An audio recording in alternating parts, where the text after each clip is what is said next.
Drop the link again there, buddy. Bow, bow, bow, bow, bow.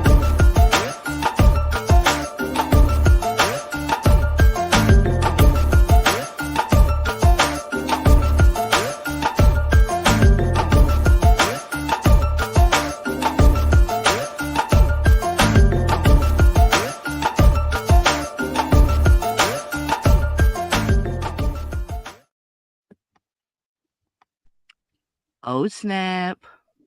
Sup, bitches? It still says waiting on going mine. on? Yeah. Jezzy's gonna share somebody's page. Oh, Hello. snap. What am I going to do? We're gonna share Good Job Bunny's community tab. Yeah, that's what I should do. Share it because I don't want to read that shit again. Who the fuck is writing paragraphs that damn long? Good job, buddy. You sound real. triggered, motherfucker. You always know he's on one when you wake up, and then you just see like 10 posts in a row of dog shit. Well, I don't even get why he even added all the screenshots. Like, silly shit. And he added that last one. Yeah, and he knows that I took that down in a split second. You can ask anybody that was there. Yep, I was watching. Took it Okay. right down. And you put yourself full Feelings. screen. Nothing more So- than feelings. Trying to I- forget my feelings of hate. I think it's so crazy though. Like he picks these girls to pick on all the fucking time when there's a lot of dudes that he could be picking on and talking shit to.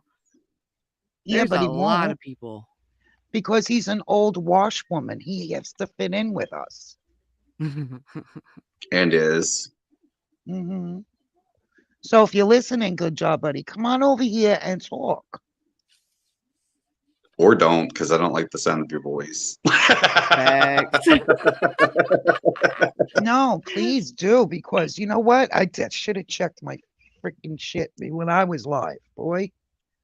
For 8 That is a fucking triggered hours. ass paragraph. Writing Yes, did you novellas. see that? Why are you writing novellas? That's what I was saying. Like this paragraph is so long and outdrawn.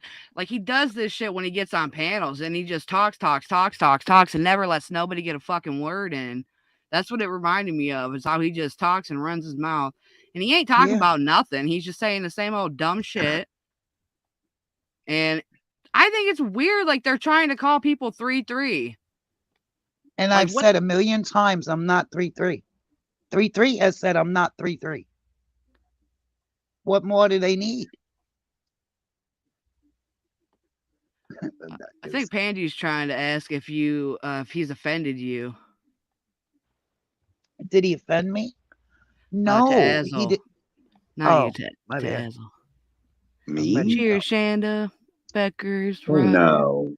I can't be offended by such a simpleton. about the block thing. What block thing? Did I block No him one's- or that he blocked me? Did he block me? I don't care. I don't look at his Yeah. content. No one's But gonna if read I'm it so- exactly, Charles. Yeah. Oh, that's Charles. Oh God. I couldn't be any less bothered by whatever he Another has to say. shit. Yeah, I think another Charles is shit. a few different names. He He's just a goes lot, around and they talking keep shit. getting blocked over in my chat every time he comes in. Why you I been already blocking knew him? that was him. What happened? Because he has to time me out over in Salty's chat. So I knew it was Ah. him. He's the only one that did it to me. Nobody else does it to me over there. Only him. Who? Charles? Yeah. Oh, that's the underbelly bitterness right there. Just, bitter underbelly. Don't take it personally. Bitter No, I'm not. underbelly. Yeah, but I'm gonna block him back. I'm not taking it personal. I'm just gonna do it back. And if I am so monotonous and repetitive, why are you watching me and recording me? Good job, buddy. If all I do is play 70s music, smoke weed, and talk about moving, and I'm so monotonous, why are you watching so closely? Yeah, I think he's projecting because he's literally the most monotonous, boring motherfucker in the same monotone ass voice He that really nobody wants to fucking hear. is. For real, Jesus. he's always Okay, coming up talking about himself.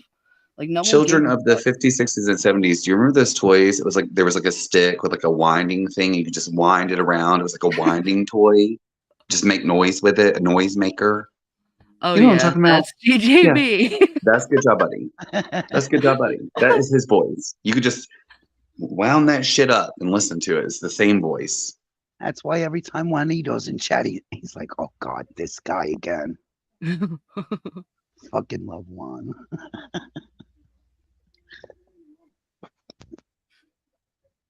I'm over here pushing buttons and shit. What's up, everybody in the side chat? I see there's like 35 people up in here. Hello, you guys. Going back up. Yeah. What's up, Nikki? Dirk, Rodders, Willy Wonka. Adia is on the panel, of course. Hello, girl. I didn't even really get to say hello. I was like bombarded. I What's know. up? Let me up. Let me up. Pandy, again, honey. Here's everybody. Rock Truck Ride. How you doing? You know, There's back no as fence riders out there. Deborah, how you doing, girl? I am late as Miss fuck. Deborah. Love you, lady. Hell yeah.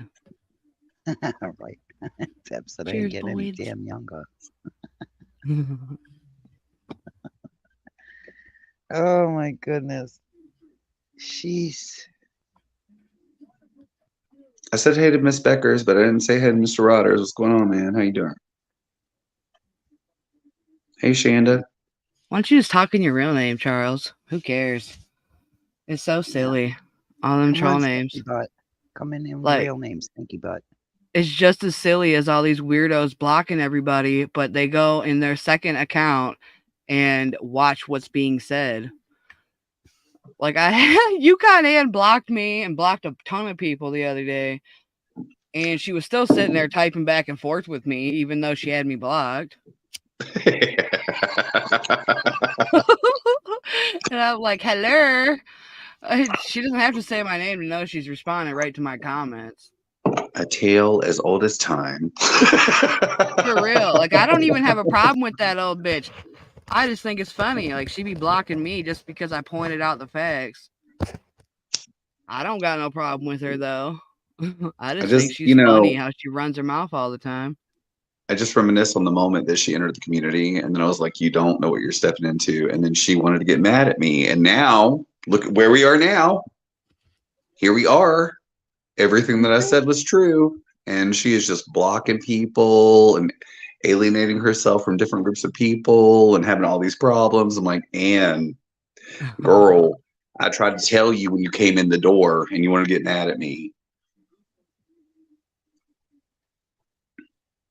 Potink. He said he's just here to trash Fadley. Well, then get to trashing her, because nobody cares. What's going on, Bugsy? Cheers, Bugsy. Yeah, he said the music's loud, so he can't hear us, but hello. Cheers, Hello. Shanda.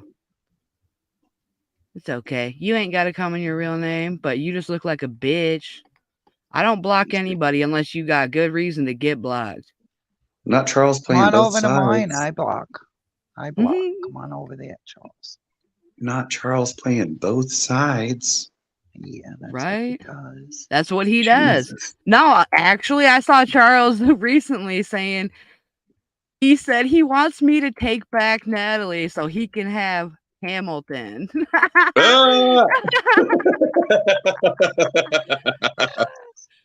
I think he stands a very good chance of doing that, though. Honestly,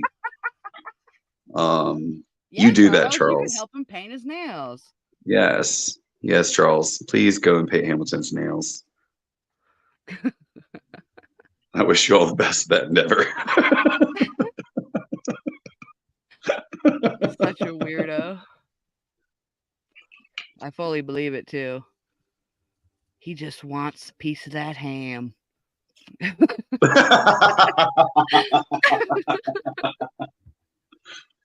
My God. You're such a Oh, weirdo, Charles. okay. Okay. Oh my God, Rodders. He be coming out with the craziest shit. Yes. I don't know where he gets some of this shit from, but he is very creative. Right? Yes. I saw him in your It's chat earlier too. it's That can the be it's Too the funny. much, leaded right? water. What the fuck is that? Another one. Another Another one. one. How many? How many do you have, Charles? Another one. Millions. He's got millions. 18 plus, he said. 18 plus accounts.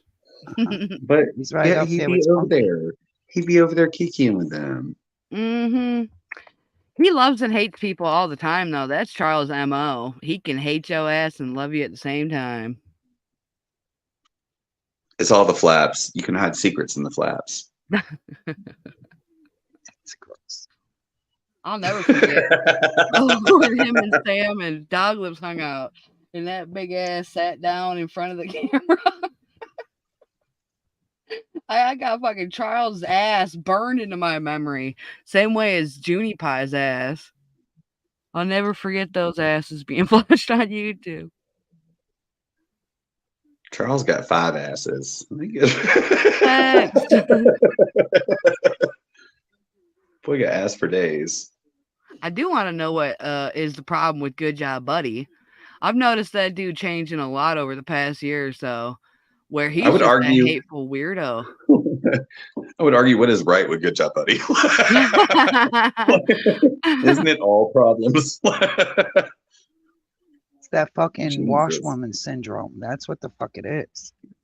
Right? A lot wrong with that Yeah. fucking man. I've noticed it though. He's like attacking the females. Like he came at me because I finally told him, like, bitch, fuck you. This is what you are, and this is what you doing, and I don't like it, bitch. Like I changed He my is opinion of angry him at the world. He when thinks himself. Stella passed away. He disrespected the fuck out of Stella, and I didn't like it. Yeah, yeah. I mean, there's been a lot of shit across the years where I was like, this is a fucking tool. But that one's particularly ugly.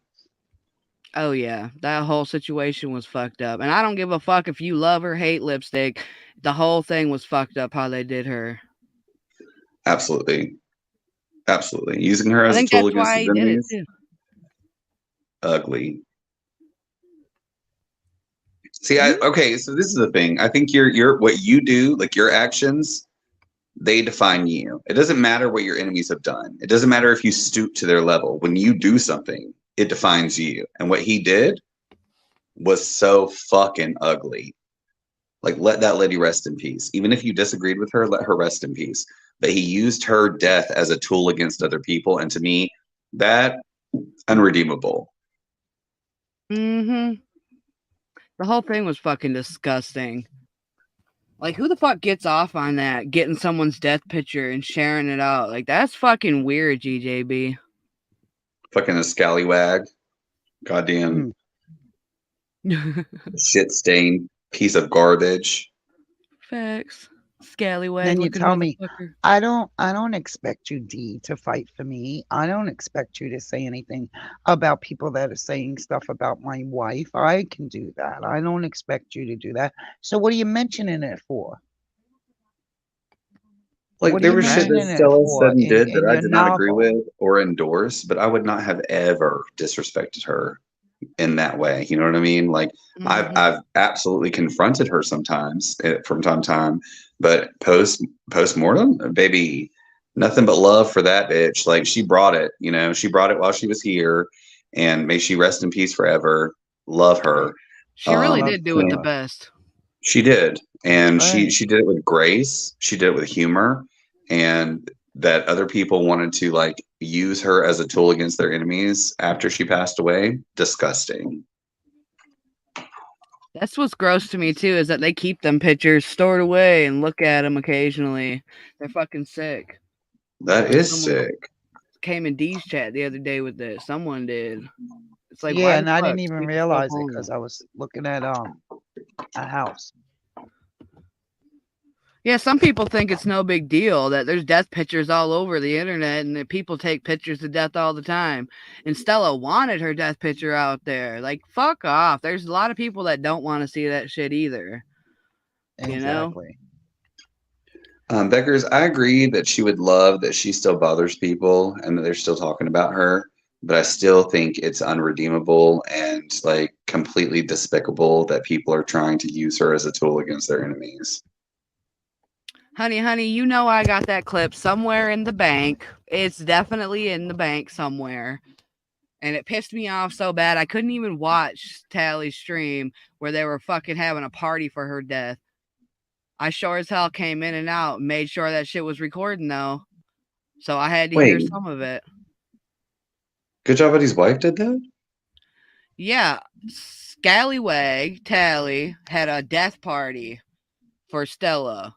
And on that stream, GJB and his wife were sitting there laughing, making jokes, mocking her voice is what Amber did. She was mocking her voice and like making fun of her. Why? They try to flip it around now and say that they were cherishing her memory in a good way. Like, no, it wasn't good, you know? See, like, I don't hold Good Job Buddy in any esteem, but Amber, god damn it. That's what I said, bro. When I said my opinion changed of them, both of them together did that, and it was disgusting. If Amber claims she's never watching or interacting, why the fuck would she get up there and do that? You know? Disgusting. Totally disgusting. And like people do disgusting shit on both sides all the time. But like I thought they had more respect than that, you know? Well, I know Good Job Buddy doesn't, but I thought Amber had standards. Like he just deleted my comment. I really did hold Amber a little bit higher than that. But that, goddamn, I missed that one. Yep, I definitely caught that part. It was very disgusting. Garbage. Playing copyright music. I'm sorry, guys. I am one track. No, so. That whole thing was sad as fuck. And it totally made my opinion change of Amber. Yeah, I could see that. That has me feeling some kind of way, honestly. Yeah, I said it to Eddie too on the stream where he went ballistic because I finally told him how I felt. I thought he knew, like the way he'd been treating me for the past year, he should know how I feel about his stupid ass. And I told him how I felt and how I felt about Amber and how it's fucked up. I'm allowed to have that opinion. And he just flipped the fuck out. You talking about my wife? Well, if your wife's running her mouth, she's got plenty of room to be talked about by anybody else. Fuck that. She did it on the internet. Let's react to it. It was so disgusting to me that I couldn't even go back and watch the shit to make videos about it, you know? It's like, fuck that. Why bother? Yeah, no, that's shady. And see, I totally expect that underhanded shit from Eddie. But I really didn't from Amber. That's a little shocking. Yeah. It was pretty shocking. That's why I said it changed my opinion of them. Because I couldn't believe she even had the nerve to do some shit like that.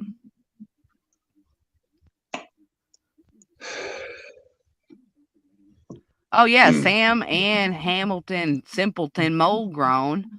That fucking piece of shit is one of the ones that instantly shared that death picture because Eddie sent it to him. Like, sick. Just like Buzz. I'll never forget Buzz and Hazard was in the fucking side chat asking for the picture of Stella after death. Like, you're weird, bro. Who the fuck does that? And then later on acts like he wasn't the one doing that. Like, yeah, you were, dude. You're one of the first weirdos that wanted that shit emailed to you. Who the fuck wants that shit? I'll never forget that neither. So when you think about who uses Lippy's death picture, think about the fucking same 5 people that wanted to email directly to them the same fucking day it happened. All them weirdos. I never wanted to see that. He really is a weirdo, man. Bud's turned on me because I was in Nikki's chat. Like, fuck you.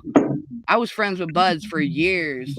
He chose Hamilton over me. You go ahead and do that. Fuck off, dude. And he blocked me because I was in Nikki's chat. Like, oh, fucking well, I was in her chat. Get over it. That shit's petty ass bullshit to me. And Buds had, he blocks me and unblocks me and blocks me and unblocks me. Keep me blocked, Buds. I don't give a fuck about what you're saying. Everywhere Buds and Hazard goes, he's literally spewing nothing but bullshit that nobody has to hear. He's mad when people talk about his mother, but he'll sit in chats where people are bashing people's families and laugh along like that shit's funny. So it's only, not funny when it's happening to you, right, Buds? Fuck you. You fucking piece of shit. It's the flip-flop for me. You was over here, you was over there, you was over here, you was over there. What's with the flip-flop? Mm-hmm. Loyalty matters. I never thought Buds and Hazard was going to do that to me. I was cool with him for many years, even before this community came around. Yeah, and to this day, he tries to act like he doesn't know what happened. And it's all childish and bullshit and blah, blah, blah. He's sick of the shit talk. And, well, if you're sick of it, then shut the fuck up and stay out of it, It's fucking weird. Just like, good job, buddy. Like, why is he attacking all the females when there's plenty of dudes he's mad at? He's got problems with every fucking body. But all I see him attacking is It's Me, Natalie, and D. Whenever Good Job Buddy goes making a bunch of posts like that, I'm just like, oh, it's drunk again. Like, I will literally turn on my stream. Like, I will open up YouTube, and I'll be like, there will be 6 different posts from Good Job Buddy. I'm like, somebody had a drink tonight. They're like 14, 15 minutes apart. I'm like, get off it. Get off the soapbox. Yeah, I see that shit. I scroll through, and he's just posting all kinds of weird political shit. Most people don't even give a fuck about. Weird. So, like, when they talk about politics, I miss most of it. It's just he'll be like radio silence for so long, and then just fucking 15 posts right back to back, and I'm like, are you on one? You're on one. Yeah, he's on one. Do you recognize that you're on one? I played immigrant shit today. He could have came up and said some shit. No, he worries about the music I play. On one. And that it's copyright. Like, are we that desperate to say something bad that I play copyright music? Really? Like, is it that serious? For fucking once, I agree with Willy Wonka. Yeah, he's so mad that we can play music. He really talks to himself mostly. Why? Why does that piss people off that you want to play music?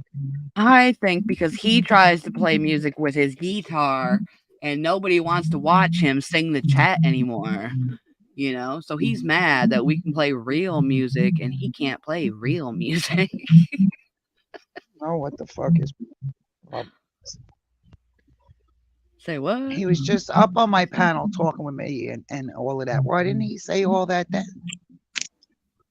I think he was trying to work you up. He was trying to work you up and get you to react is what I think he was doing. That's a lack of cojones, ma'am. Right. That's a lack of cojones. He was just on my panel. You seen it, right, Azel? Yeah, he could have said that then. Could have said everything that he wanted to say in that post. But he needed all the attention he could get from his opinion, so he had to post it in his community tab. Yeah. It's funny to me, and you don't see me say anything derogatory, even about Charles. The worst I called him was a stinky butt. I'm not a bird, so you're not going to ruffle any feathers over here.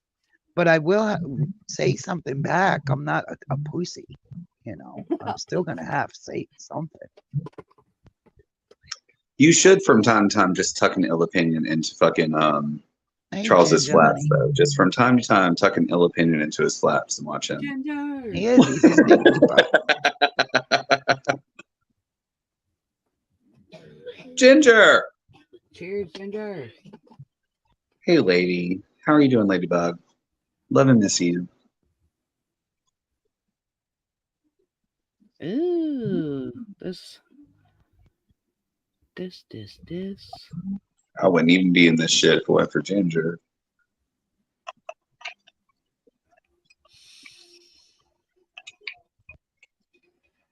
Okay. And here we are, 5 years later. Yeah, we still in this bitch. They all tried to run us off for a long time, man. Still in the hot mess. I remember when I came in, people were like, I'm an OG. I've been here for 3 years. What am I now? I've been here for 5. I know, right? We're still not OGs to any of them. They're like, oh, we're the OGs. Like, okay, bye. Okay, yeah, what am I? 5 years later. For real. New G's? There's a bunch of bitches that act like they're the only OGs that will ever be G's in the community.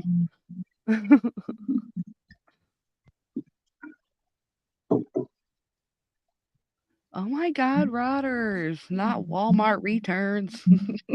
I do feel like this community eats up less people now than it did a few years ago. Like fewer and fewer people are like trying to entangle themselves in this hot mess, which might be a good thing. Praise God. But I just don't see a lot of new faces the way I used to a couple years ago. Yeah. People get scared off quick when they're reading our chats. That's for damn sure. They walk in and say, what the fuck is this? Yeah, they tune in and quickly tune out.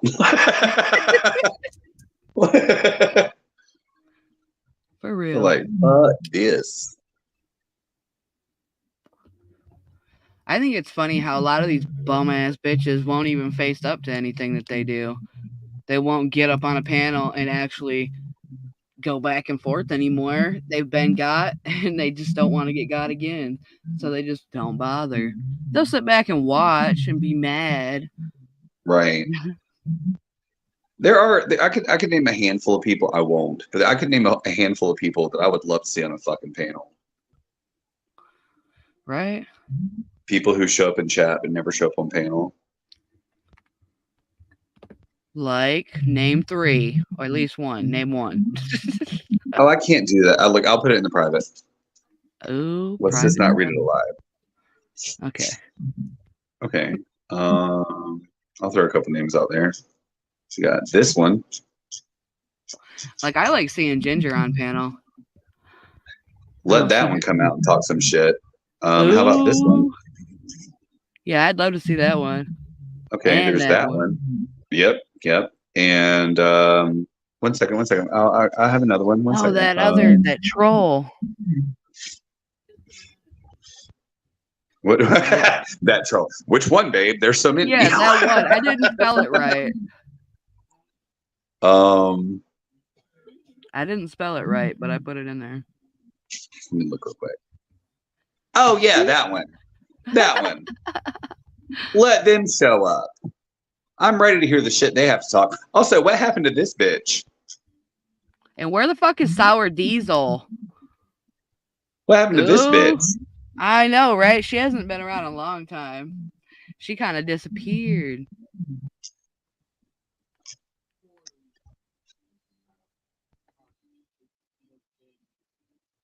As what happened to Azo? Yeah. He was typing it in the private. Ooh, honey button. It's okay, Ginger.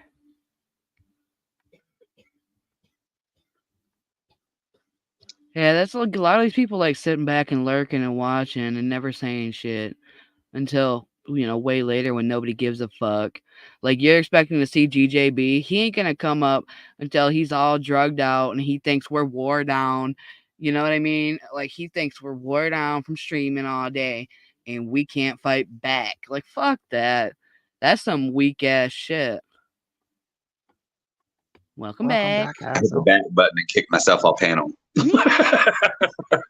Yeah, nothing came through the private either. You were typing somebody and clicked the button. So I didn't even get it.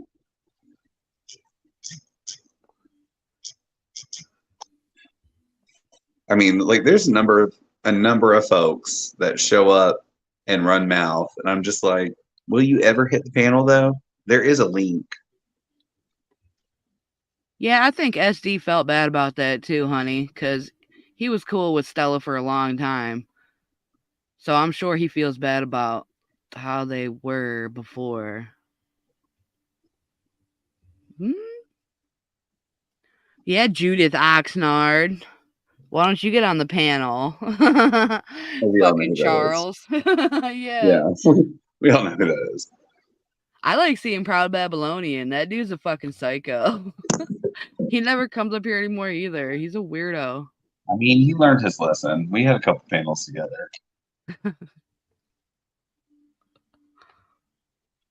He's a babbling fucking idiot. God, yes. Ooh, which one? Charles? Who? Babylonian. Oh, yeah. A babbling fucking idiot. He really is.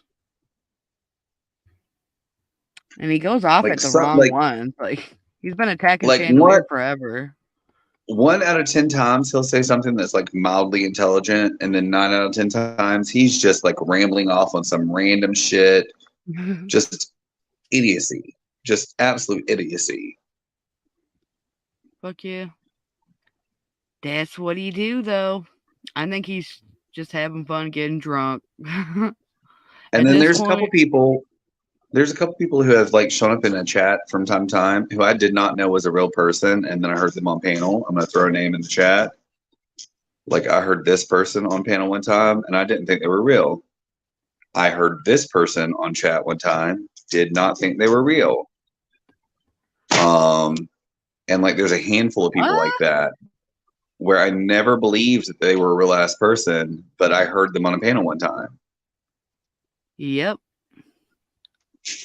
And I wish that those people would show up more often, because I think most people in the chat discount them to being a troll. They don't believe that they're actually people. I absolutely discounted them to being a troll before they showed up on the panel. And I was like, oh, you're a real fucking person. I'm shook.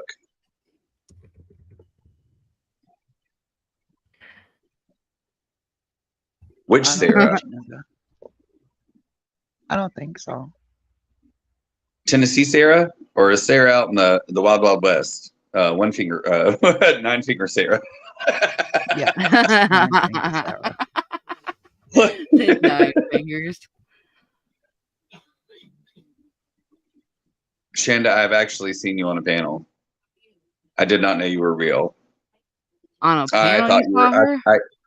Yeah, I absolutely thought she was a troll, but I have absolutely seen her on panel at least one time. At least I saw one her time. go live one time. In 5 years, and I was absolutely fucking shook. My wig was snatched. I did not know. I did not know she was a real person. I even told your ass she's a real person, and like, hello. I said she's real. I didn't know it. I did not. I thought for the longest time, because of the name, because of some of the things she says, I'm like, this is a troll. No, and I heard her on a panel one time. My wig was snatched. She is a real person. Chandelier is a real person. She does not panel up. I don't know why, but a real person. Hell yeah. Cheers, Terrible T. Pink vest with deep pockets.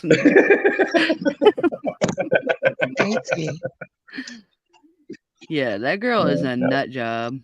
Yeah, I was shocked. Shanda said, "Do fake people post pigs?" Well, there is a lot of. I don't know. I don't know. I don't know. Pete posts ostriches. She's about as fake as they come. Ooh. Oh, fake bitch. And I oop. Oops. Oop. I'm not sorry. Uh-oh. I don't know. She's one of them people that I think just pretended to like me, but don't really like me. And that's okay. Yeah, bitch, same. Bitch, same. Bitch, same. I think there's a lot of people that just pretended. I really can't expand on that too much because I'll get myself in trouble. But like, you know, don't dislike her, but don't trust her. If she asked me to come ride her emus, I might come ride an emu. but I don't trust her. Might want to pet a peacock, but not trying to hang out with her too much. You know, I don't know. That's where I am. Yeah, Rock Chuck Rob, why have you never paneled up? We've seen you in videos though, so I you're kind of have you not paneled up. Rock Truck Rob, I believe you have at least once paneled up. Am I wrong? I believe you have at least once paneled up. I believe at least once you have been on panel with me and Jezzy. It was Jezzy's channel. I'm not sure. Am I smoking crack? So. You might be. I think it happened at least once. I know he's done videos. That's what he's done is like response videos and reaction videos. Yeah, I've seen his videos. I feel like he was there at least one time though. Maybe it was a private. I don't know. I feel like he was there at least once. Yeah, I don't even know. There's been so many people on panel. It's hard to like remember all the people that have been up. Yeah, it's been a wild ride. It really is. No, he said he never paneled. Okay, well, maybe you didn't. I don't know. Maybe I'm wrong. Oftentimes when I'm here, I'm drunk, so maybe I was fooled. Maybe I thought you were on panel and you weren't. Maybe it was that other guy named Rob. Yeah, it was that other guy. Anybody wants to panel up? There's a link. I implore anyone in the chat that wants to hang out, please do. Like, we want to meet you. Don't be a stranger. It's not that scary. We only bite when you invite us to. Grr. Grr. She said grr. Grr. Well, I can't make a bite sound.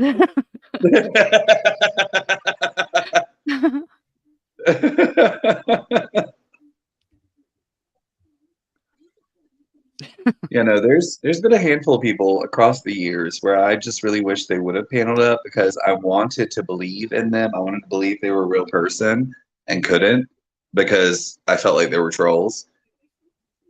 Shanda's a good example of this. When I saw her go live, I was completely shook. I was like, she's a real bitch. Like, she is a real person. Like, she's real. She's there. Like, I heard her voice. There's a couple other people, names I won't drop, but there's a couple other people that paneled up, and I was like, you're a person. And I was shook because until that day, I was like, not certain, you know, because we live in this space, you know, like we're in the void. You just see these names in chat, and you don't always know if that's a real person or not. And I remember, like, with her specifically, I was shook. Yeah, there's a few of them I was surprised by. I was surprised Chandelier went live.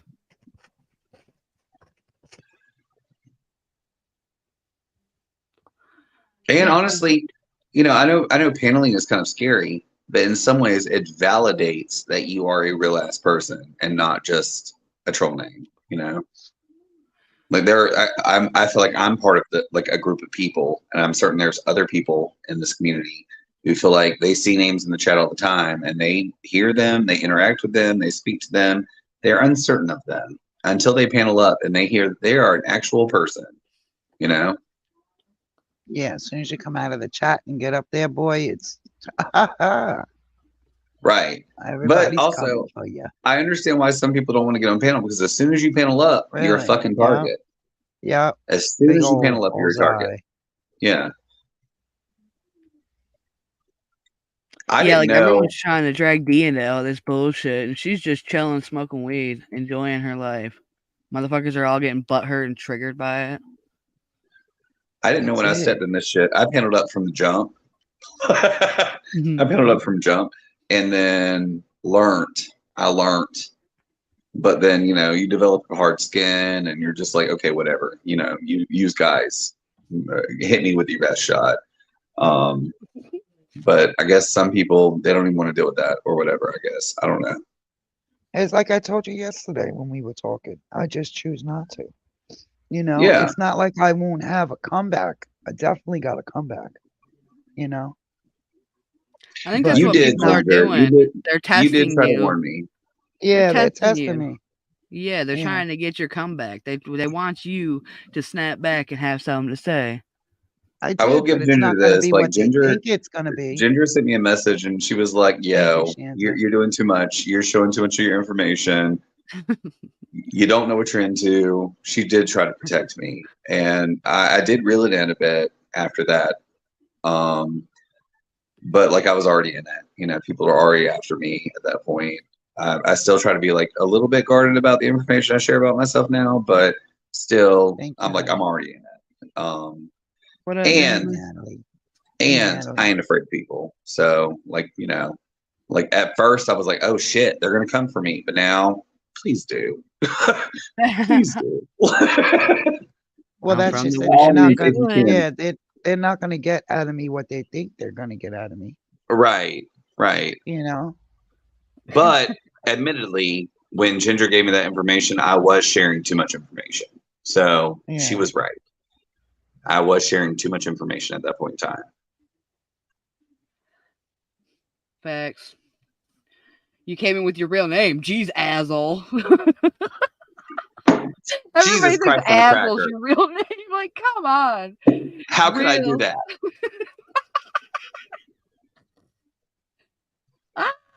What a fool's errand. How you feeling, Nat? But I learned my lesson. I reeled it in. And then, you know, since then, I've been bippity boppity booping bitches since.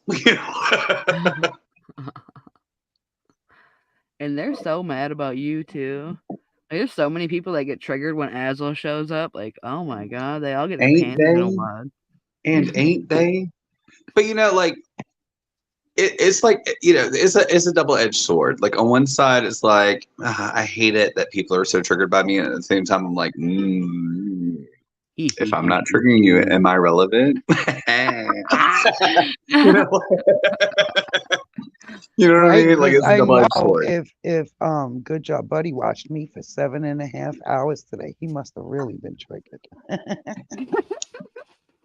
You know he is right. Waiting. He was thinking of you. He was pondering over you. He had opinions, and you were just existing. All I was doing was listening to music, smoking weed, watching doorbell news. And from that, he was a triggered little bitch. And like, that means you're relevant, babe. You're relevant. We all the way home. You know? I cried.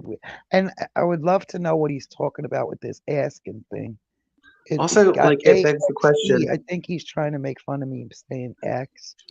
Yeah, he's making fun of your accent. Like, what is so sad and so deprived about his life that he has to be hyper focused on you and what you're doing? You know what I mean? Yeah. Cheers, addict. Like, you're just having a good time. But like he's like obsessed with whatever you're doing. That's a sickness. He needs to check himself. And he said, I don't know the words to the songs. Bothered. Yeah. Bothered. Like, that comes from him thinking that he's a radio host.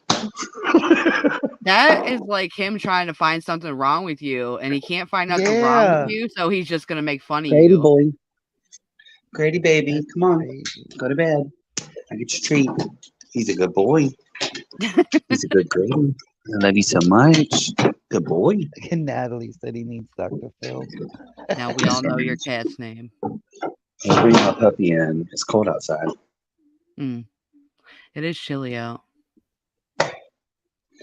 My stinky butt is up in the bed looking at me. It's Springtober here in Georgia. So we have hot days and cold nights. I can't wait for winter to be over, man. This shit sucks. You know, we don't have a true winter here. Yeah, y'all got lucky. Yeah, no, we call it Springtober. Because it'd be like 50, 60 in the day, and then, you know, 30s at night. Sometimes 20s. Rarely 20s, but usually 30s. And why the fuck don't you have snow? Okay, so I live in a certain part of the southeast where I'm south enough that if it is actually cold enough for snow, it often is so cold that it causes the moisture to evaporate from the atmosphere, so we don't actually have snow. And if it's moist enough for precipitation, it's too warm to make snow. And so like a snow event is very rare. We'll have like if we have rain, it'll be a freezing rain, or it'll be last year. Last No. year or the year before? I had flurries at some point in the past 5 years, but I've not seen snow in like 4 or 5 years. 6. Well, we had a blizzard like 8 years ago, and we had about 2 or 3 inches of snow, but we've not seen true snow since then. We had flurries, but they don't stick. Lucky ass. Yeah, we're too far south. We're subtropical. Ginger, that is Attic Brats. If you remember Attic Brats, that's who that is. Is Attic here? Yeah, it's a surprise. I'll be. She's another one that talks shit about me in other spots of YouTube. But, it's okay. You don't have to say it to my face. Ain't heard much from her since the old days of her and what was his name? Pistol Mouth. Suicidal porn star. That's usually when she comes out. Tomato. Yeah, like I haven't seen that guy since the whole debacle between Natalie and Yukon. Shit's weird. That whole thing is weird. Like Yukon was getting mad that everyone's got opinions, and she's like saying that we don't know all sides of what happened. Well, yeah, we kind of do. We saw what happened. And then she says she was blocked on all social medias by Natalie. So if you're blocked on all social medias, then why the fuck would she go to Tally's to fucking apologize over there? Why was she apologizing to all those people? She was like sucking ass at the enemy's chats. Like it was totally weird. Seeing SP go silent was one of the best things that happened in this community. Like, what a fucking douche. Hey, Attic. But, like, SP was a total fucking douche. Not that you were without your own faults, but, SP was a fucking douche.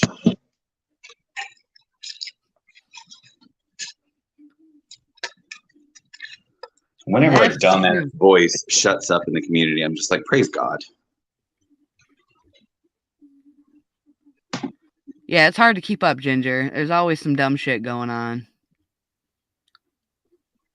That's what I thought was insane. Like, hey, Natalie. She could have reached out to Natalie privately on YouTube, publicly, for all I give a fuck. She could have reached out to her, and she claimed she was blocked on all social medias. And then she said, well, you don't know what's happened in private. You don't know all the conversations. Well, nothing happened in private because you're blocked on all social media. Nothing happened in private because you didn't reach out to your friend in private to try and fix it. But we don't know what happened. We know that she didn't try to reach out to her own friend. Just her whole reasoning behind that situation was fucked up. And get over it. She really should get over it, Canadian cunt. She gets so mad about being called Canadian cunt. Well, if you weren't such a cunt, people wouldn't be saying the shit. Ginger, that's the realest statement I've ever heard. The same. Like, in the past 2 years, I really just dabbled in the community. Like, I'm in and out. I'll miss a couple weeks at a time and then come back in. And I can't keep the fuck up. I cannot keep up. Shit flip-flop all the time. Like, certain assholes are on one side or the other. But, like, you can't keep up. Yeah. And then you talk to somebody and suddenly you're vilified. Like, that shit is always changing. That's why I stopped caring. Like, I'm here. When I show up, I'm here. Be mad. I don't fucking care. I just showed up. Yeah, there's a lot of chats I don't even show up in no more because there's no fucking point. Agreed. Yeah. I tried being nice, and it's like, fuck you. I ain't here for that.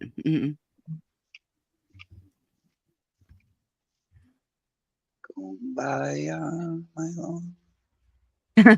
Kumbaya. Attic, you definitely did. You definitely did. I was there for that. You did say some shit.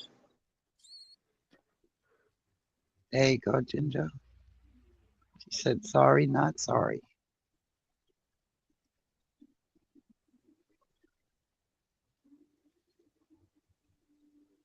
Ooh. It wasn't Jezzy's stream. It was someone else's stream, and you just joined in on like a group of people who were like shit talking. That's what happened. Yeah, it was a whole stream that was shit talking me, and I saw her afterwards in the comments talking shit. And you were very rare at that point. You weren't very active, but you showed up and did talk shit in that stream. That's what I've seen her like, do. I know you haven't been active for a long time, but it was very curious that was the stream you chose to show up in, because you had been out of touch for a while. I remember it. That's what a lot of people want to do, though. They want to talk shit everywhere and then come to your face and act like they never did it. And it's okay. You ain't got to remember it. I just know it happened a couple times. There's a few people that laugh in my face. It was after you and SB had separated. So like both of y'all were inactive, and like you just showed up for that stream. Yeah, it was so irrelevant. I don't remember either. Full of details, you know. It was just a little shady. Yeah, a little shady. Yeah, I thought it was weird, Natalie. She never reached out. She never even tried to reach out to your ass. And she went on blocking sprees, blocking everybody else. Like, she's fucking nuts. I think she's going through one of them midlife crises, but it's past her midlife, you know. Babe, this is a late life crisis. Yeah, that late life widow crisis. This is a fucking second life crisis for this bitch. Really? We're talking about mother time. I saw someone say that she should be in the nursing home. Like, they really believe that she's from a nursing home, and she's just talking shit to people on the internet from the nursing home. And she types back to that person like, I never mentioned that before. So what? Are you are you really locked in a nursing home, Yukon? She made it so like the way I feel about it is I don't believe that Anne truly knew what she was getting into, and I think all of this was like very intense, and she really tried her best to like play the game. But this is a game that was created ages after Anne was born. You know what I mean? Like, the internet happened when she was like 50, so she's doing her best to keep up or whatever, but like I don't think she really knew what she was getting into, and she was trying to play the game. And then once she was in it, I don't know if she knew what she was in. And then I think she got burned by both sides once or twice. And then she was just like over it. And that's fine. It happens. But I really don't think she knew what she was stepping into. And also, I don't know, like, because I grew up with the internet. You grew up with the internet. You know what trolls are. Yeah. She never knew what she was stepping into. She came in here as like a whole ass person and was completely, dismantled by all these trolls and did not know how to handle it. And I kind of worry about people from her generation who come into the Boyd and don't know what they're dealing with. I grew up with the internet. I always knew about trolls. I always knew about fake people. She didn't, Like, she probably came in thinking she was making genuine connections, and then she realized what was going on and responded accordingly. Like, I worry about her and what the effect of this space and place has on people like her, because when you're of a certain generation, you didn't grow up with the internet. The internet didn't exist. Like, okay, I did not have a cell phone until I was 22. Internet existed before I was born. My grandfather had the internet in 88. Okay. I didn't have the internet until like 94.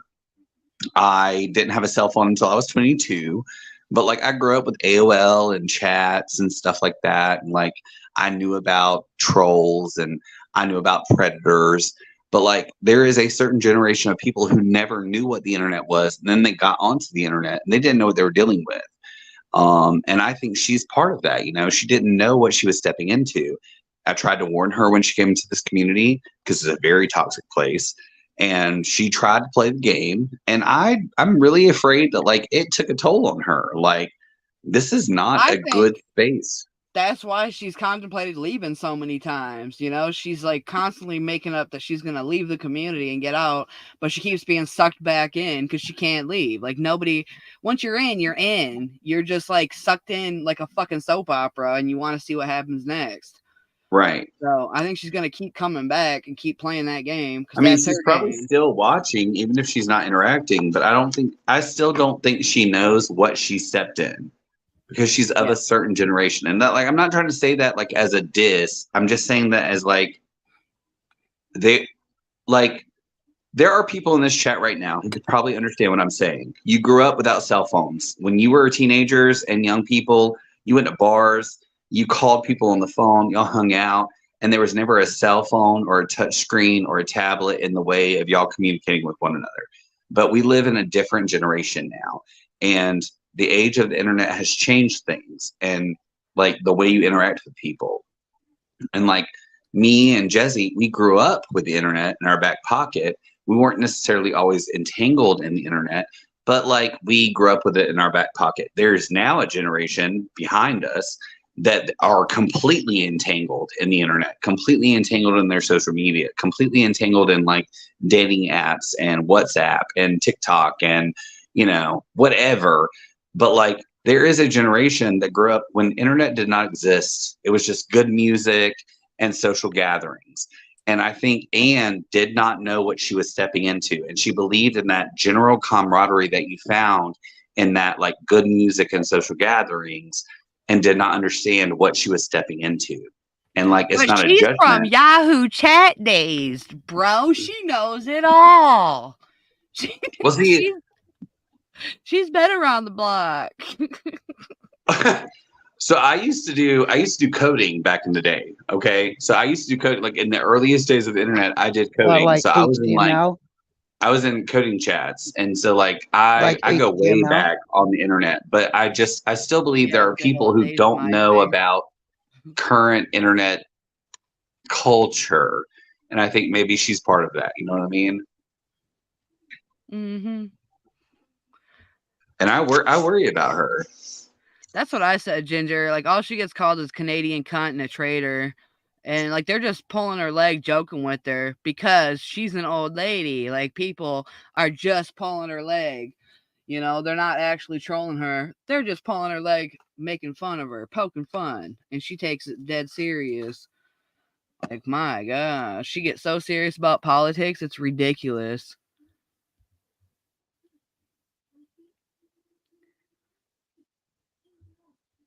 Ooh, Natalie's completely done with Anne.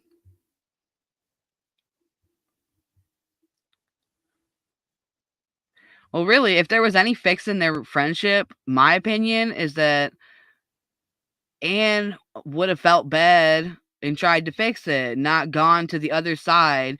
Like Natalie said, she's going to go crawling right back into Tally's chat, and that's exactly what she did. She crawled into Tally's chat begging for their forgiveness so she could be over there and get harassed. It was weird.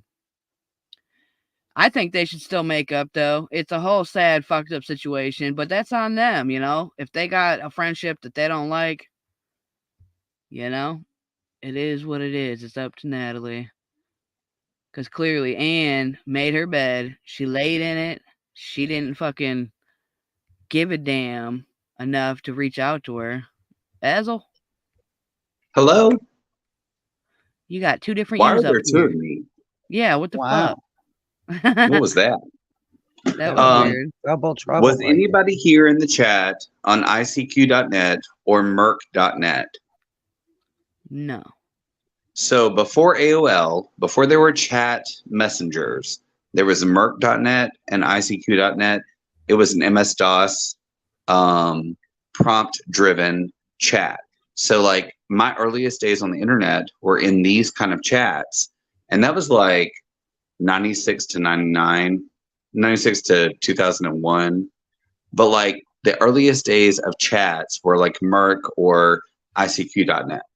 And then you had things like AOL chat. Then you had things like Yahoo chat. Then you had things like MSN chat.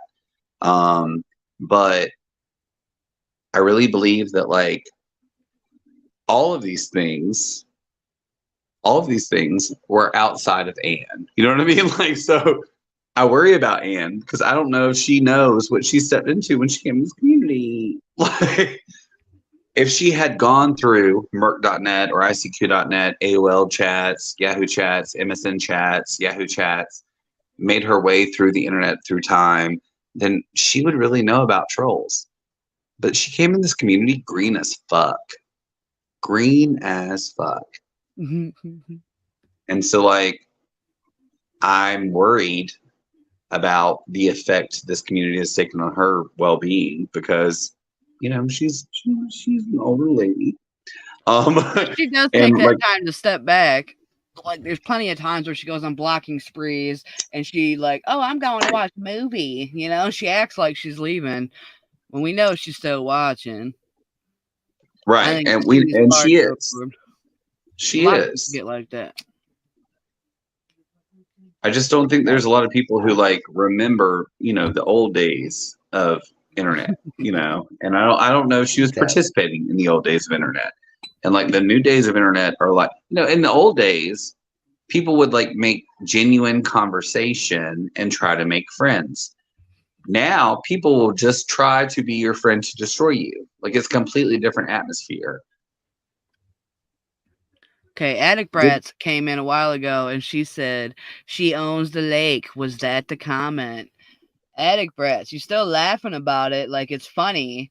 So, like, if you're going around saying she owns the lake, that means that you understand what the fuck happened in my life, and you shouldn't be saying she owns the lake, right? If you saw all the clips and the bullshit that happened, you would have enough courtesy to not say anything about owning a lake because you'd understand the situation where it came from and why it was said. So, yeah, that's pretty trifling. Like Attic, that was not a good argument. And to laugh after the comment just proves that you still think that shit's funny.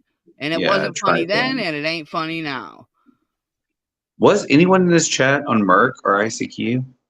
I need to know. Because, like, before you had AOL, you when you wanted to chat with people, you had to like do a prompt-driven chat, which is like a completely different thing. Like, you had to be on a server, and you had to know prompts. And I don't know if any of you know about coding, but like prompts means you have to have like certain codes to say what you want to say. Okay, well, if y'all heard the video where I said something about owning a lake, that means you were watching enough that you saw the post that went along with it. There was a whole bunch of fucking Facebook posts that went along before that live stream ever even happened. Okay, so there was like a whole stream where this moron lied about what happened. He showed you all exactly what the fuck happened and still lied about what happened. And everybody took it for what the fuck ever they felt like taking it as. So if you didn't understand it, why would you say it? Right. Why would you even bring that up right now? Like, because she went back and thought about what she said to me, babe, you know. If I had less respect for Jezzy, I'd block you out the chat right now, Attic. Because I think you're on some bullshit. Well, I don't think Attic or SP ever liked me, so it's just it's okay to not like somebody. I think you're on some bullshit because it was so random and off the wall. I was fucking confused, but regardless, I didn't think it was funny because it didn't make any sense to me. Well, why bring it up? Why bring it up? Like I said, she was talking Feels about like a troll move, babe. Feels like a troll move. I brought it up on panel about how I saw her talking shit about me in certain places. Yeah. Attic, panel up and explain yourself or shut the fuck up. Like, I feel like you're in here on some troll shit.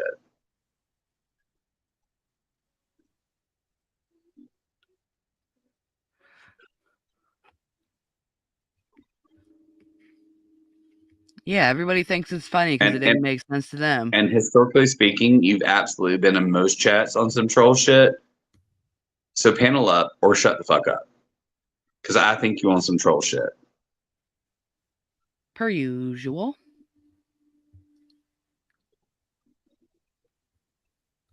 I don't expect her to panel up because I don't even care. I do. I challenge you to explain yourself or shut the fuck up. That's where I am. Like, we gave you grace. Hello, how you doing? Are you okay? No, I'm being aggressive. No. Hello, how you doing? It's good to see you in the chats. We thought you was a troll, but it's good to see you here. You brought up a troll comment, and now you're pretending to be brand new. Jump on the link or shut the fuck up. That's what I'm saying. Like, damn what Jezzy feels. I think someone's you on the some fuck panel. shit. I think you on some fuck shit. Who is that on the panel?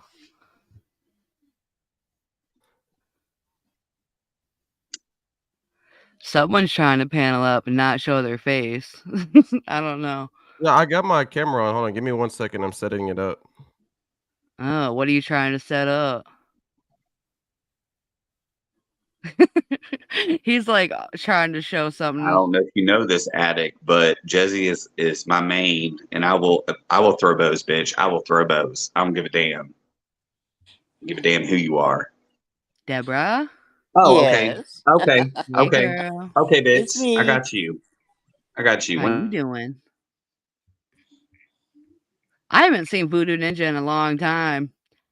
Since a long time ago, probably a year.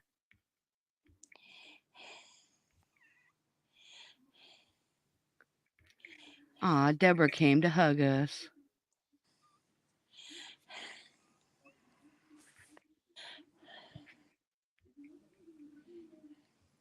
Shut. You got a big fucking mouth. I can't stick. Am I again? What am I again, addict? You can suck on that for the next 24 hours and come back and 1 tell second. me. Fucking bitch. Someone's having a lot of trouble trying to set up their camera. She said, shut the fuck up. You wait, no, go back to it. What'd she say? Shut the fuck up, you asshole. You got a big fucking mouth. I didn't come in here to start shit. I came in here and got accused of talking shit. No, you've been talking shit. You've been talking shit. And you just got put in your place. So come back when you can act right. Fucking cunt. Been a troll since been a troll. He was lucky we entertained your shit.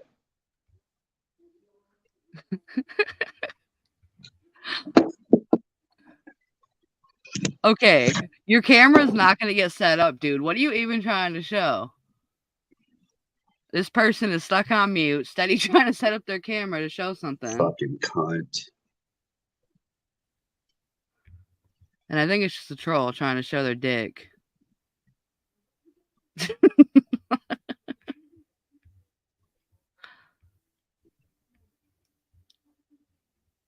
Bye, troll. Oh, there was somebody else backstage, Deborah. That's what happened. Somebody else was back there trying to show dick or something. I don't know what that was about. It was me. I'm naked. I'm not getting dressed for you guys. Deb, you saucy lady. Yeah, there was somebody else back there that was acting weird. I don't know who that was. He couldn't get it hard. You funny, Christian. I think it was so excited he couldn't figure out how to set his phone up.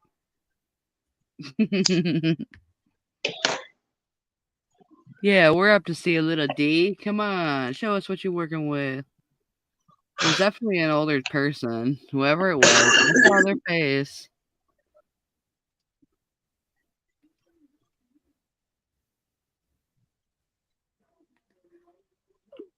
D, how you hanging over there?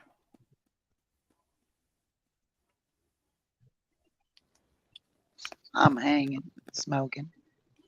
Nice. Yes, ma'am. I wish I could fucking smoke. I miss smoking so much. I've been sober for like 4 months now from smoking weed. So sorry. I know. I hate it. I hate it. I had to do it, I hate it for and I you. didn't want to, and I miss it so much. I have a corporate job, and so I couldn't do it. It's not legal here, so I couldn't do Yeah. it no more. But goddamn, I miss smoking. I prefer it. I could never stop. Me neither. I don't wanna. I didn't wanna, but it's not legal here. I had to do what I had to do, you know? I need to go grab my bowl so I can smoke.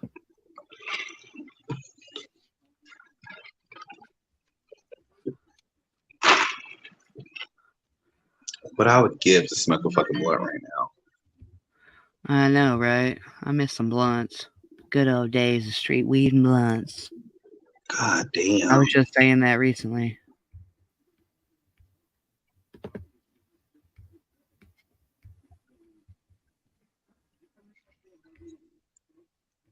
So, D, in all your research, have you figured out why GJB is a woman-hating weirdo? Well, him and I have been commenting back and forth since I've been up here. Ooh, so I'm missing the T? Yeah, Let's it's over see. there on the tray. Refresh. Refresh. Jesse, did you make this emoji? I love this emoji. I did. Oh, and he's just deleting your comments at one after another. He deleted the giant paragraph. Did he? I don't know. The only comment on there is from 13 minutes ago. Of course, you'll say it again. That's party to the point, D. Steely D. You can take criticism all. You've proven that. I'm not saying anything important. You got zero opinions, and I respect that. Really? All mine are gone? No. Yeah, I see no other comments. Like your comment says, No. I see you understand sarcasm. And then he thinks he invented sarcasm. He's literally never sarcastic. He's fucking weird. I don't fucking know that. Fuck it. If he deletes them, he deletes them. I don't know what else to say. I'm Not not gonna type all butthole that shit Betty. again. And how's he gonna say you've got zero opinions and I respect that? Because that's sarcastic for saying I have no opinions. Not butthole Betty. You know, it's sarcastic saying I have no opinions, and it must be hard to stand by that. I've been laughing ever since I saw her call him Butthole good job, Betty. Betty. It's the best. Fuck. Okay, yeah. No, that Because I play 70s music that I don't know the words to. Yeah. And it's copywritten. Yes, butthole I Betty. thought 33.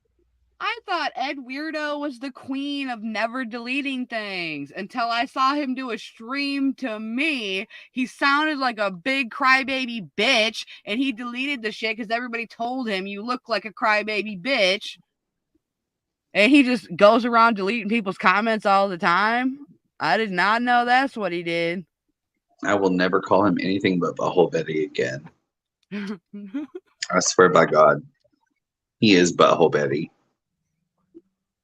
Butthole Betty. That is a great Goddamn. Butthole Buddy.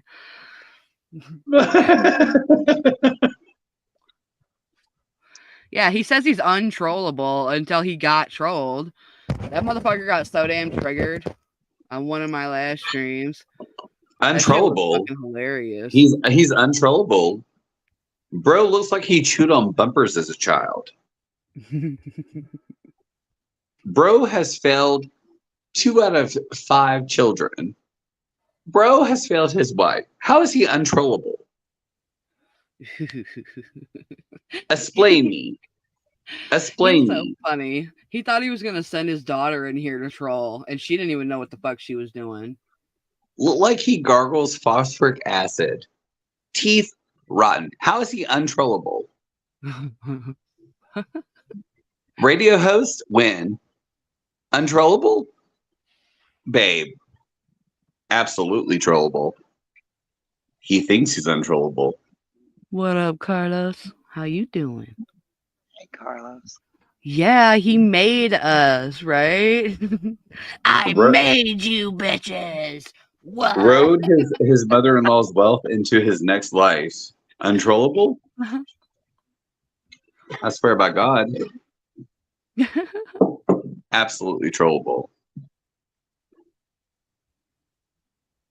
I think it's funny that he thinks he made everybody. He made this community. But he's also one of the douchebags at the top who claims he doesn't read the chat.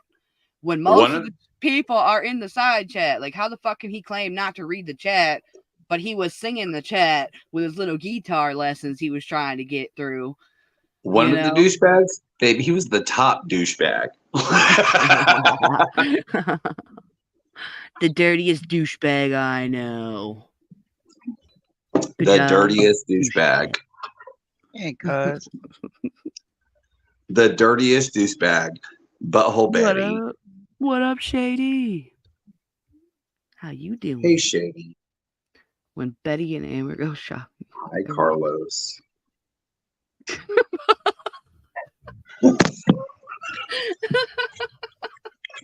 Okay, Natalie. That's sad. Yeah, as GJB gets older, he looks more and more like Sam every time I see him. It's the saddest thing. It's the saddest his legs thing. rotting off the same way too. It's the saddest thing. Babe is aging like a Halloween pumpkin.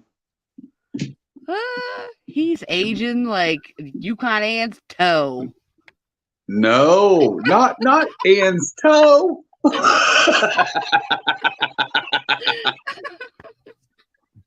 Not like Mother Time's toe. Jesus. Sorry. Is she gonna get mad now? Calling out her crusty ass toe. Motherfucker has aged 20 years in the past 5 years. I'm shook. How? How is that even possible? It is fucking crazy how much people have aged over the times of this community. Like even Jose, he's gotten so much older looking. I mean, he lives on the streets. That makes sense. His aging makes sense. But Eddie, he's living in the lap of luxury. Why? Get some dental work, sir. Dye your hair. Somebody said they're blocked. Hey, motherfucker. Not Jose's toe. Also, I rue the day that I have to see Jose's toe. I don't want to.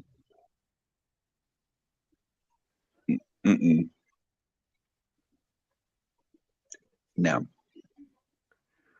Okay, where the fuck? Firm no.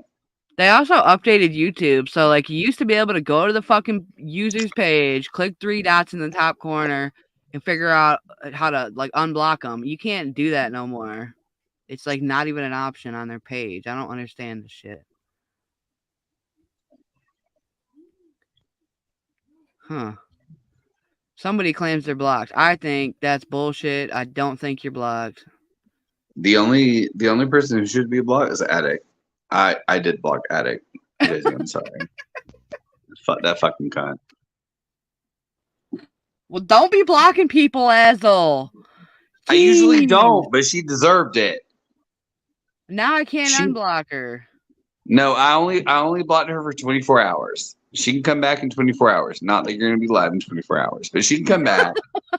She can come back and talk her fucking garbage. In 24 hours, she can talk her garbage. But fuck that fucking bitch. Okay, we're gonna. I said what I said. Garbage ass bitch, two-faced ass bitch, trifling ass bitch, trash ass bitch. Fuck you. I don't usually use my wrench. I do not. You know this, Jezzy. I don't usually use my wrench. I don't do it. But that bitch deserved it. Fuck her. Oh, fuck you, John. Also, I'm sorry. You know, I actually, you know this, but I usually ask permission before I do things like that. Bitch, I just did it. Fuck her. Fuck her. Fuck her. Fuck you. I was there. I was there. I was there in that chat when she talked shit about you. Yeah, I was there a few times. She had not been there for months. Bro, she did not people had a choice. They had a choice to see that shit and instantly come and say something to me about it, or to sit there and keep watching a bunch of horseshit be told about me. And everybody sat there and listened to the horseshit be told about me, talking about owning lakes and shit.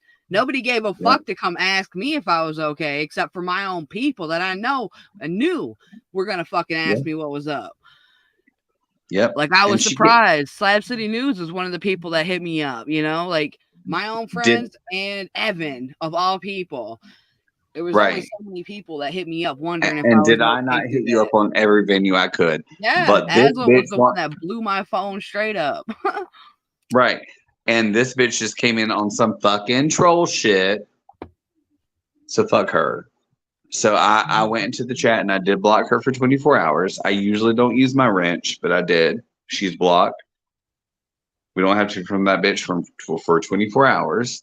But normally, I never use my wrench in your chat. But fuck that bitch. Fuck that bitch. Specifically, fuck that bitch. You got no time for that. Haterade, take your haterade. Oh, Shanza.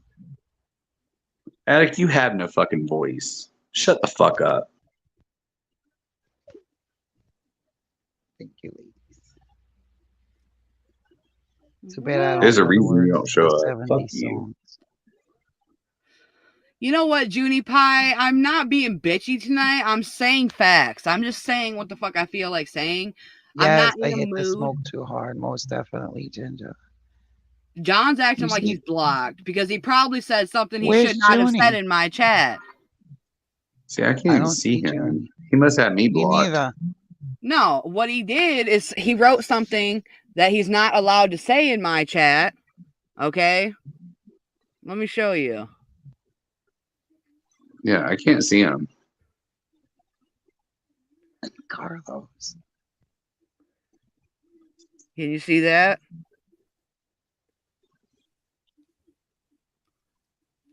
No. On my video.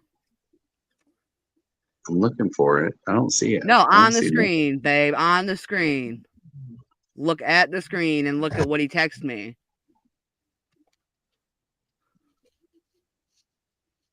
Oh, right? That's hateful. Yeah, that's what he said. So I said, panel up and say it. And he's calling me too bitchy. Like, bitch, fuck you, John. You're just too much Honestly, of a bitch John, to come up and say it yourself. I think he tried saying it in the chat and it didn't let it go through. So he thinks he's blocked. John, panel up, you bitch. Fuck you, John. You have opinions? Panel up. You have a lot of nerve calling me a fag. You have a lot of nerve calling me a fag when you've met with 2, 3, 4, 5 different queers from this community. You the fag, baby. You the fag. Panel up. Panel up. The nub your ass. Bitch. That's what I texted him too, bitch. That's all I got for him. Bitch. Bitch. You a bitch ass nigga.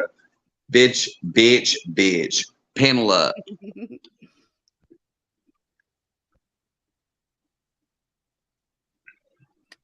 Yeah, he said, nice, Jez. Well, fuck you, John. That's what you wanted to say. You wanted me to say that to him, and I'm not going to say it. So I'll just show it. Fuck you.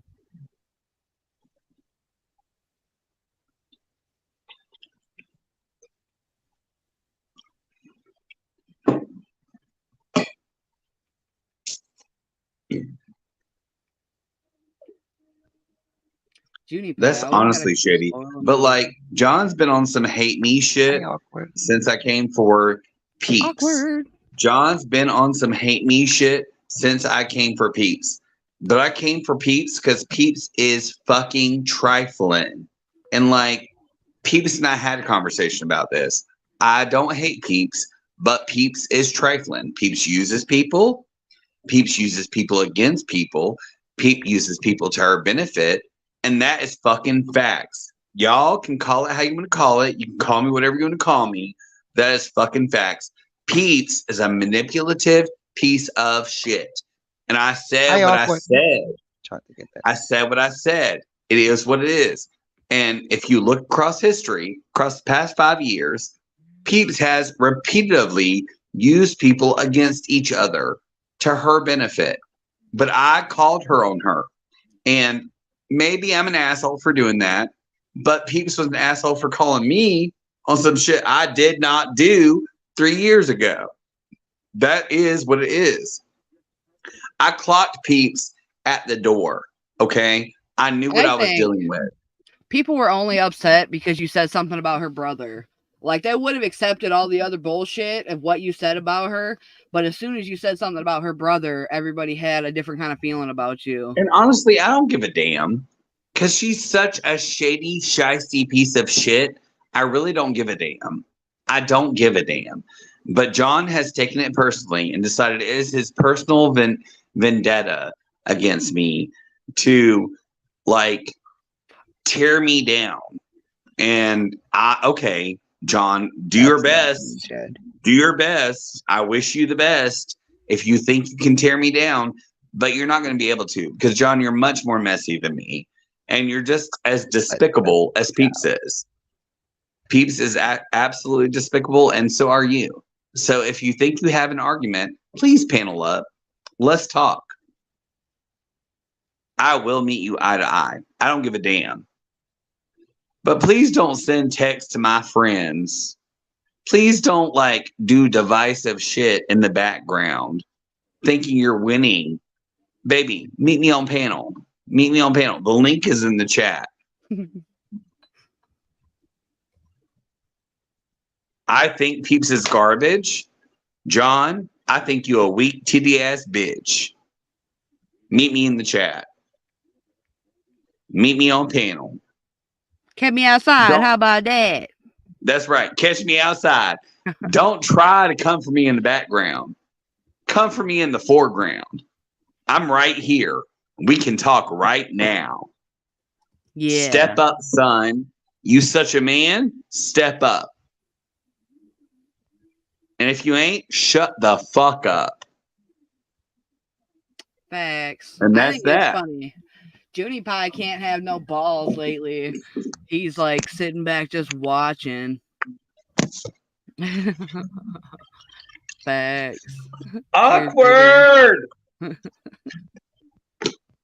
I love you, awkward. That's my guawkward. We love her. She's an amazing woman. Hell yeah, love me some awkward. Love you, awkward. Let's see what the hell Junie Pie's got to say next. Why don't you just panel up, John? Make it interesting and panel up, because I am sick of you already. Of course he won't. He has no balls. Like 0 balls. And John thinks he's going to come up here and save my boring stream, bitch. If it was boring, there wouldn't be 40 people here watching, John. You're not saving nothing. When John comes on a stream, John ruins the stream because he's just loud, obnoxious, and belligerent. Okay, fuck you, John. I don't need you to come on my stream to make it a stream, bitch. 40 people are sitting here watching it. Fuck you. Natalie. John doesn't And have he the said, balls to panel up with his supposed friends, people he was supposedly friends with. The nerve. But he can throw hate in the background this has like a nothing to weak do with titty this ass bitch. anymore.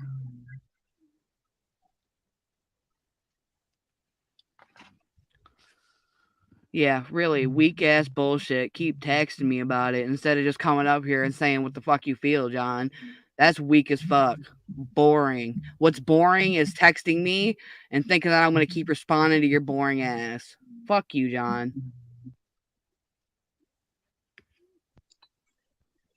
Is the link in chat?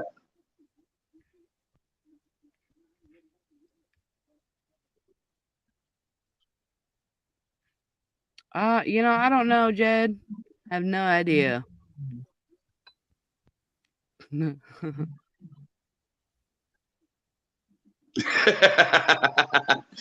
love you, Deborah.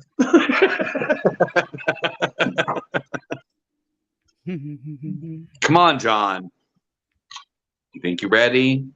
Bring it. Christian, I'm the right? last boss, bitch. I'm the last boss. You ain't ready. That's why you won't panel.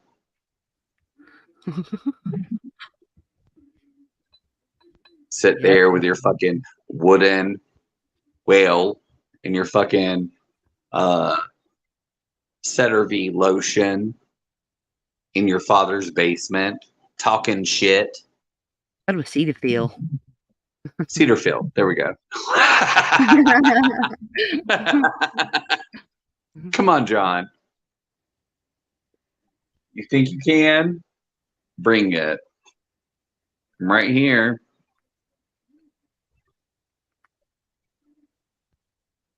He thinks he's blocked. I mean, I might have him blocked, but you don't have him blocked. And if there's a link, he can join the link. I don't know if there's a link in the chat. I don't think there is right now. But if there is, he can. Well, I have a whole bunch of blocked words in the block list. So if he tried to call you the F word, his comment got ate by YouTube, and nobody can see John's comments because he's using words that cannot be typed in my chat. Right. You understand? Like, John seems to not understand what the fuck is going on. He is not blocked. His comment that he typed is not allowed to be typed in my chat because I don't want to see it. If you're typing the FAG word, you're right. I don't want to see it. So I blocked it. So fuck you, And if you Julie use that Pie. word, that's so shady. Such a weak ass choice. Aw, listen to me cry, scallywag, because you're so much of a pussy you can't step up to the plate either. See, Cry, bitch. I can't see Scallywag. I can't see him either because he's so much of a bitch he can't face it neither. Fuck you, scallywag. He's such a weirdo. Hit the link. I mean, if you have an opinion, hit the link. Let's chat. I'm not afraid of you. Come on.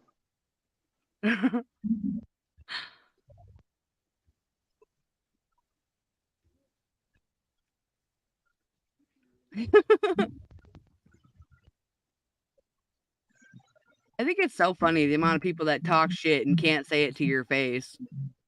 Bitch, ain't nobody And watching that boy shit. it's laughable.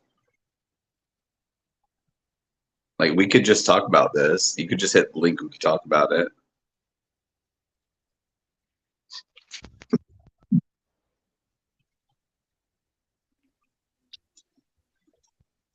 It doesn't have to be a sideways ass conversation with people in the chat. Y'all can hit the link.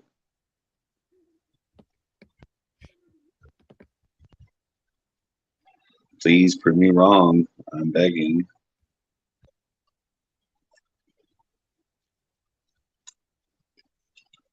In fact, I'm waiting.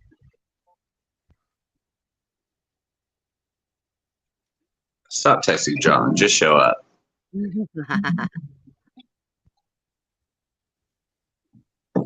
What a crybaby bitch. We. Oh, you see that too? Fucking good job. Scruddy's listening in and had no balls to come in the chat either. Fucking pussy ass bitch. Don't you love that? Grown ass men trolling people half their age, and they don't have the balls big enough to face a female on a panel. But I'm a crybaby bitch. Every time Scallywag goes live, all he does is cry, bitch, and whine about all the other people in the community.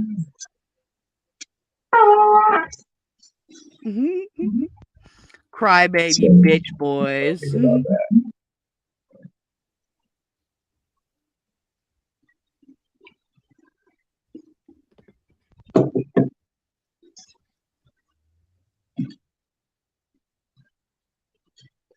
I am cold out here. Assholes. Out I'm here only for here for another hour. If you want to step up, step up. And if you don't have any fucking dicks, shut up. They don't. Coming from a guy over there who doesn't know how to spell. Here I am, just a big old queer. Just a big old queer. Just a big old Nelly faggot. Y'all can't confront me. Hit that link, bitch. Hit that link. Let's chat. They won't, because they're pussies. They're more than pussies. That's the fun of this, is that these motherfuckers get so mad about every little thing we say and do when we ain't even doing shit. Fuck you guys. I hope you're bored. And I hope you fuck off, John. Quit texting my phone with that bullshit.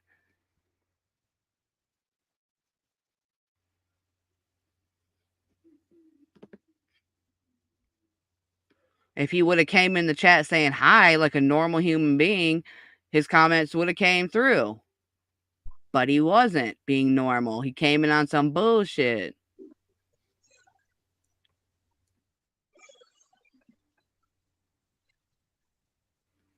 And yet he's still not on the fucking panel.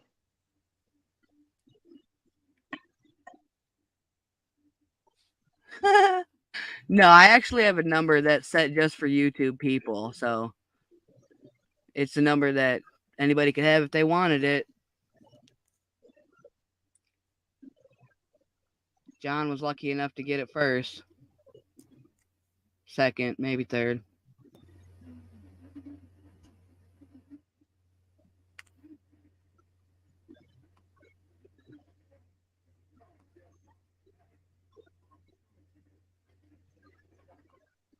Now he's saying he didn't say that.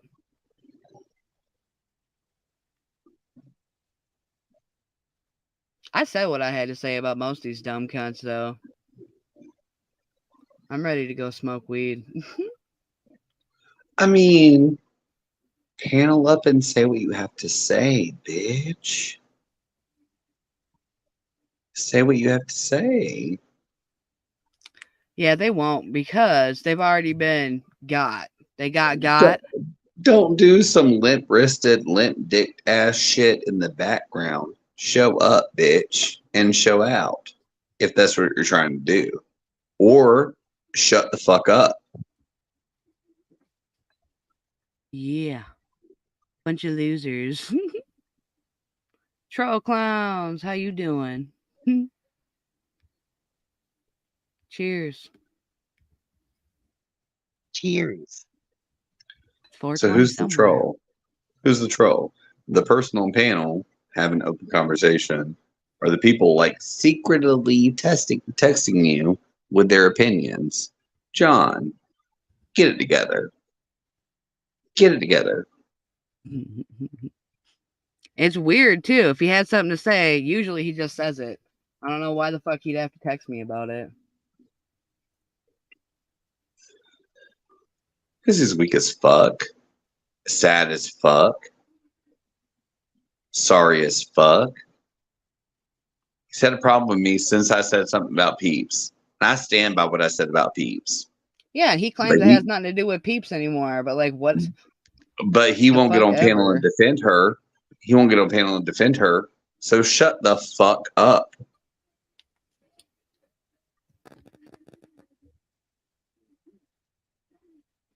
Salty Pickle, you have opinions? Jump panel. Let's talk. He ain't here. Eddie. Yeah, he ain't got shit to talk about. He's a fucking loser. That dude is funny as hell. Jump panel. Where are you? I saw him say to D that she was lying about having a job. Like, what the fuck? The only one that does that is Scallywag. Pretends to have a job while his wife is working all the time. Trolls is what trolls do. Discountable. Doesn't matter what you say. Doesn't matter what you do. You ain't here. Bye. Bye, Felicia. I know D's over there multitasking, doing something fun. Just packing my bowl. Ooh, fun. D's is smoking weed and playing Clash of Clans. Yeah, I smoke weed and play 70s tunes. I'm so you bad. Don't know the words. So bad. You don't even know the words of the songs. Jeez. I don't even know the words of the copywritten song. D's is having a great time, regardless.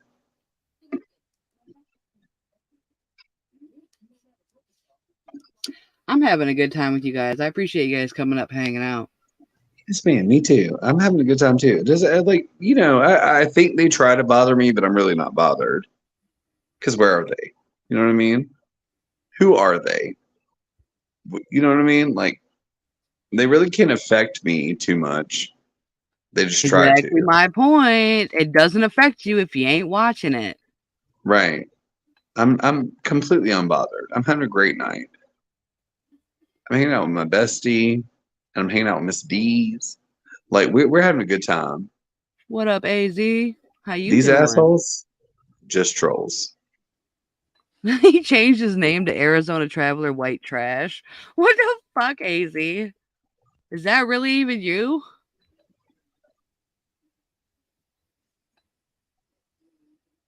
What is AZ up to nowadays? I haven't seen him in like 2 months. Oh, I don't know. He's got a big ass paragraph on his community page. Interesting tea. That was 2 months ago, though. I didn't know that. Didn't know anything was going on. I knew that he took his channel stuff down. Yeah, no, I haven't seen shit on his channel or otherwise in like 2 months.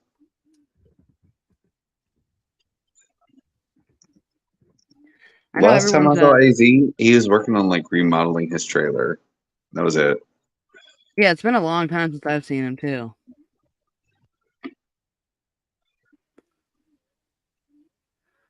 Traveling, he said. Hell yeah. Cheers to that. You getting out and doing shit. Cheers. Are you still out west?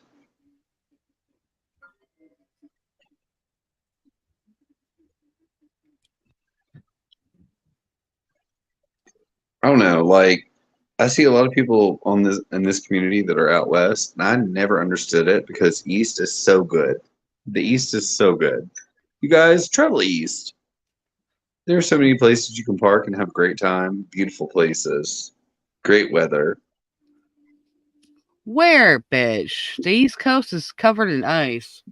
No, well, it is where you are. But like from Pennsylvania down to Florida, there's like beautiful places you can travel to where it's not covered in ice. There's no snow. You know what I mean? Like, beautiful area. East Coast is where it's at. I would like I might travel out west one time, but I'm not trying to stay out there. Go to the East Coast. Well, if you're getting all them views, why the fuck would you stop, AZ? Fuck you mean? Yeah, lots of beautiful places on the East Coast to travel to. just get you like get you a lands pass.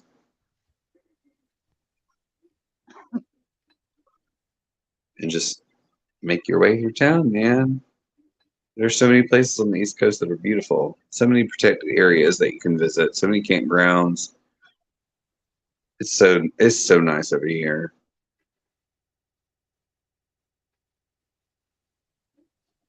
I got about 12. And now like I might visit out west one time, but I would not stay there. You got what?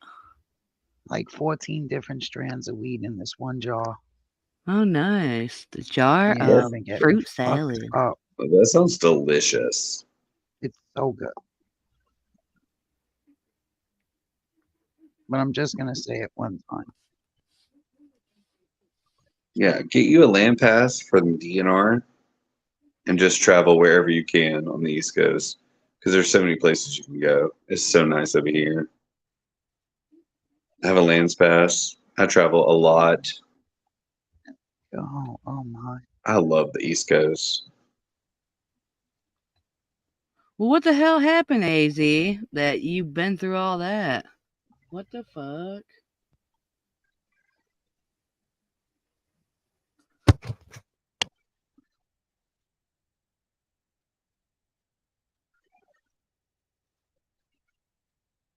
Fucking Alabama, Georgia, Tennessee, and Florida. There are so many beautiful places you can travel to. It's so nice over here.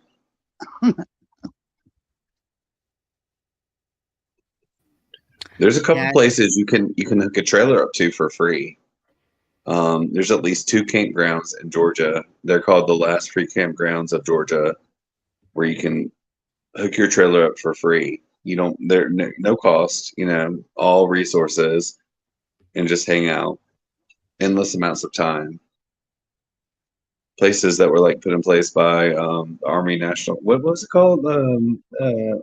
Army Corps of Engineers. There's the Army Corps of Engineers. There's 2 campgrounds in Georgia that you can hook up in for free because they're called the last 2 free campgrounds in Georgia.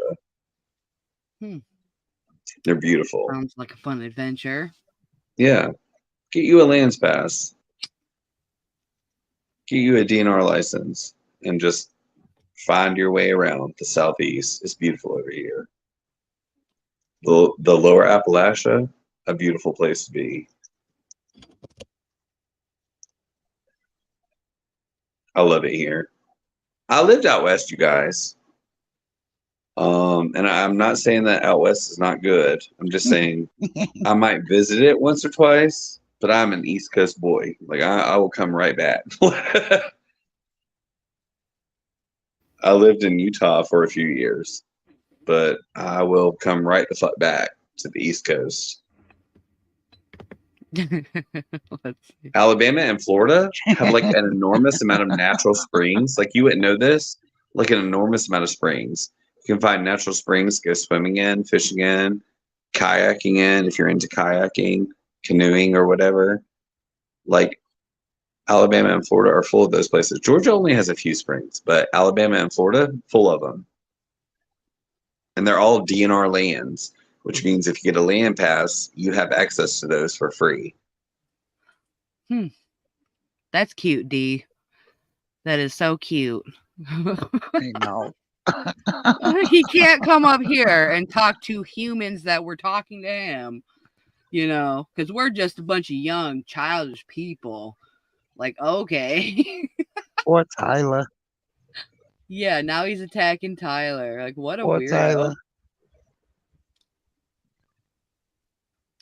I knew it would happen, though. He wouldn't have the balls to come up here. He's just going to go over there and do some weird shit. Both hot springs and cold springs in Alabama and Florida. It depends on which aquifer they're coming up from. Time to pack the bowl. Got the bowl. In Florida, it's mostly cold springs. In Florida, I had to wear a wetsuit. Alabama, I didn't have to. Georgia has some hot springs, but like most of the hot springs in Georgia, you have to access through the river.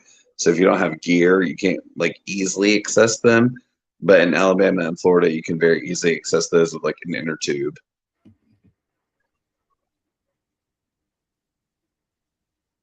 Florida, I had to wear a wetsuit though. Like I went through a bunch of different Florida wet springs where it was cold as ice.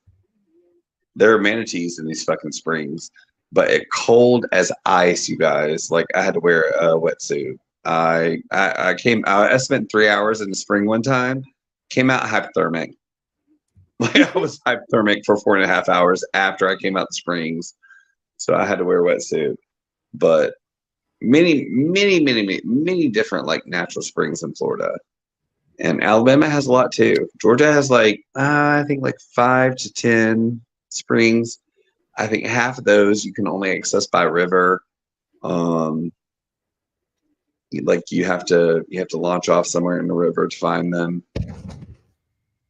But a lot of beautiful spaces here in the Southeast. If you want mountains, if you want springs, if you want swamps, if you want Cheeerz, Jezzy. forests, babe, come to the Southeast. We got it. We got everything. A little bit of everything. If you get a DNR license, you have access to all those spaces and places.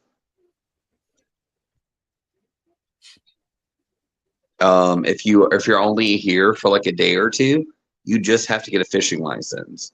You can just pay for a fishing license through the DNR website, and it will give you access to those same places. I have a lands pass. I buy it every year, just so I have access to every place. Because I travel so much, like I really like to be outdoors. But if you're only in the area for a few days, all you have to do is buy a fishing license from the DNR, and you have access to the same places. A fishing license is like a lot cheaper. The lands pass is a little bit more expensive, but I live here, so I buy the lands pass because I'm trying to be there all the time.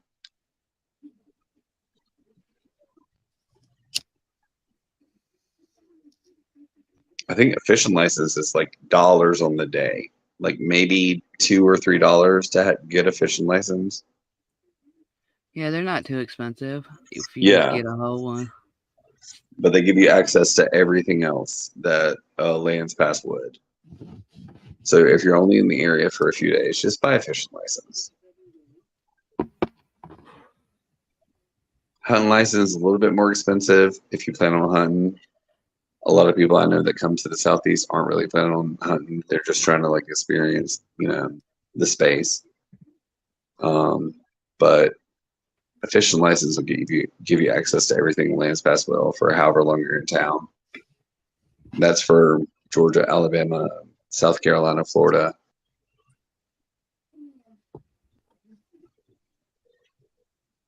I think it's called BML land out west, but here on the east it's called DNR land, Department of Natural Resources land.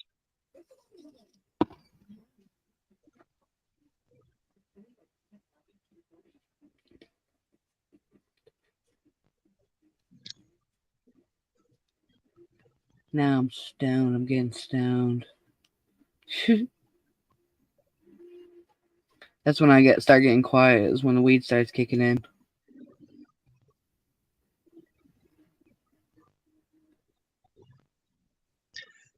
I think that there is a discount. I think there is a discount for people who have served military. I'm not certain of the discount or how much, but I do believe that people who have served do get a discount. And it's extremely affordable, even if you're not from here, to get like a fishing license. But if you've served, I think there is a discount.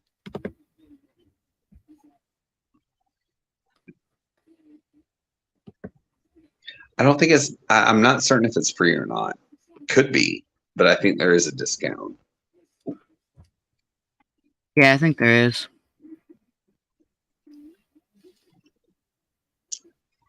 And here in Georgia, a fishing license per day is like $2.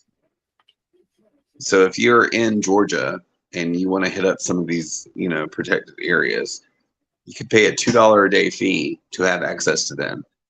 It might be cheaper for veterans, but it's extremely affordable. I get the lands pass myself just because I spend a lot of time outside, outdoors. I really enjoy the outdoors. Like I Cheers. enjoy exploring these places. Cheers. So I just paid for the lands pass, and I think annually the lands pass is like $25 or something like that. Probably cheaper for veterans, but for like any old regular person, it's about $25. Extremely affordable. And they'll mail you a card in the mail, and then you have access to all these lands throughout the entire year. And in fact, I think they have I think you I buy it annually, but I think you can buy it for multiple years at a time. So I think you can buy a 5-year pass for just a little bit more if you spend a lot of time on the East Coast.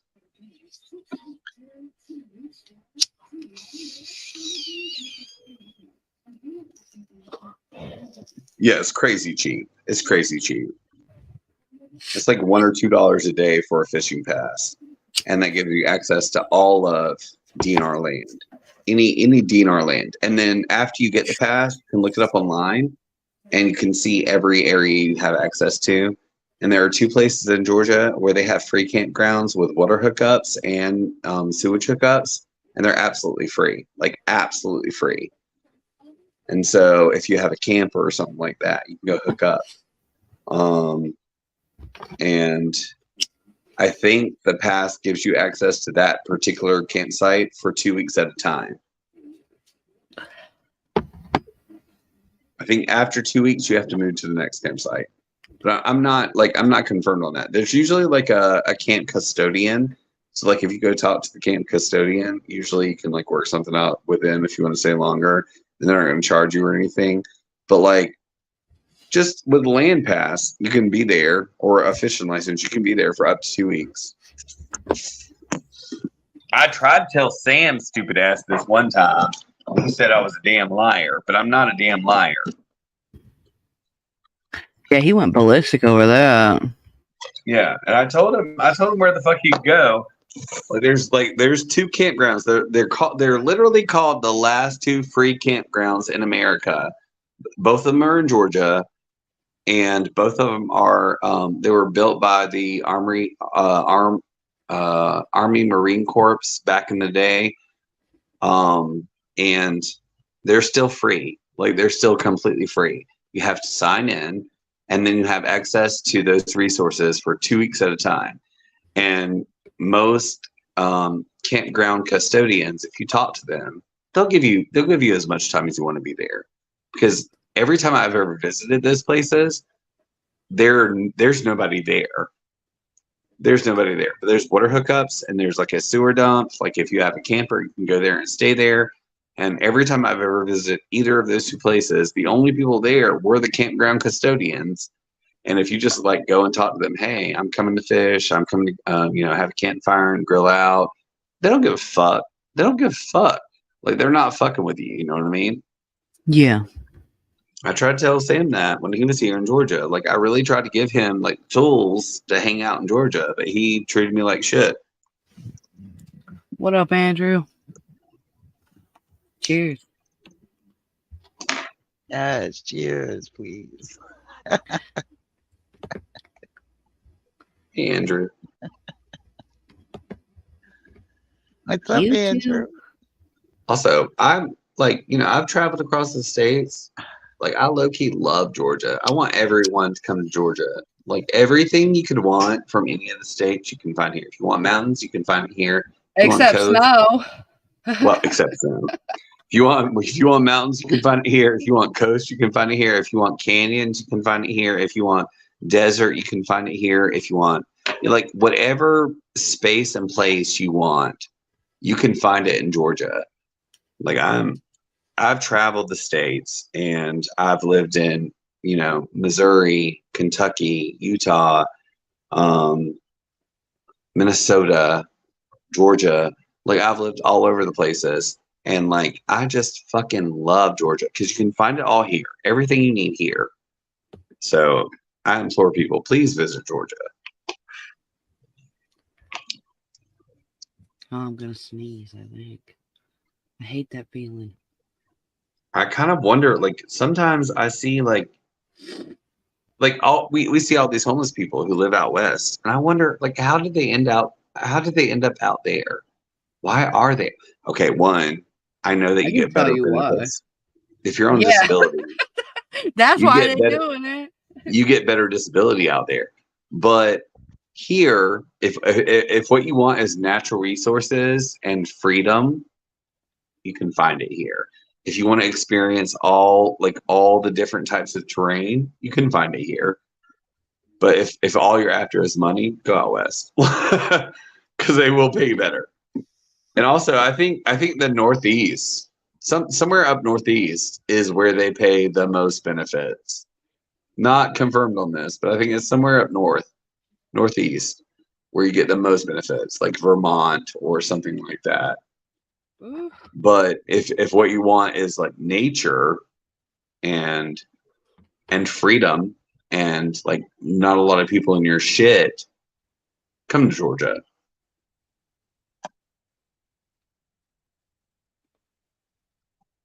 Sounds like a nice place. It's a beautiful state to live in. After moving everywhere that I've lived, honestly, I did 2 stints in Missouri. 2 stints in Missouri. So I lived in Utah. Utah was absolutely beautiful, but more snow than I cared to deal with. Lived in Missouri twice. Both times I lived in Missouri, absolutely miserable. Minnesota, people were nice, but fuck it. The terrain was terrible. And then every time I ever came home, I was just like, God, I fucking love this place. Like, it's so beautiful. It's so green. It's so lush. People are so nice. And like, there's something to be said about Southern hospitality. Like, I just loved the South. Like, I don't want to leave it. And the last time I came home, I was like, I'm done. I'm never going to leave Georgia again.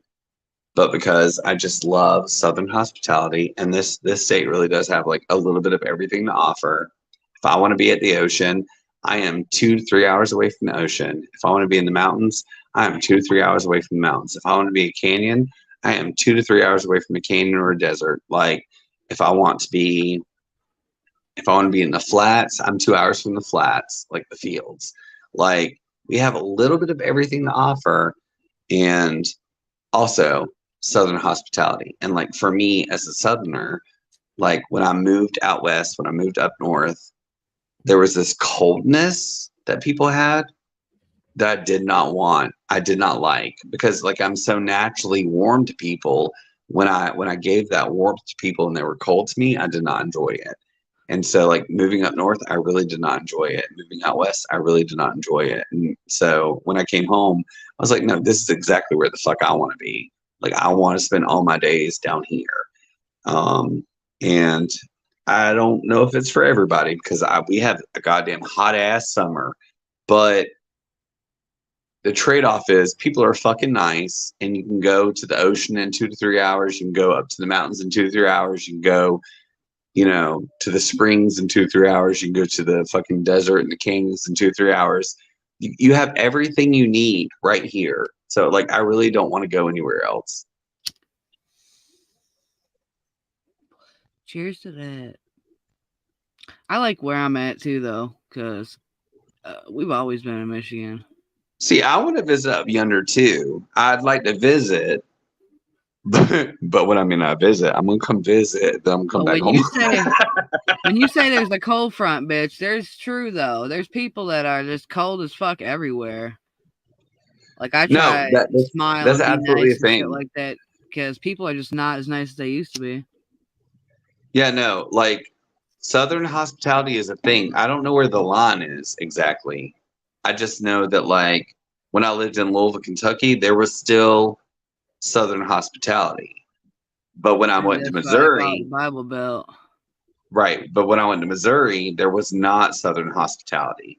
And like when I say Southern hospitality, I mean like a certain kind of warmth, a certain kind of kindness, like a congeniality that did not exist past a certain point. It existed in Louisville, Kentucky, but I lived in St. Louis and I lived in Springfield, Missouri, and neither one of them had it. And I really felt that as a Southerner, like something about that coldness was too cold for me. Like, I did not like it. I did not enjoy it. I felt very alienated when I went to those places because people were not nice anymore. And I'm so used to people just like kissing their hellos and opening doors for one another.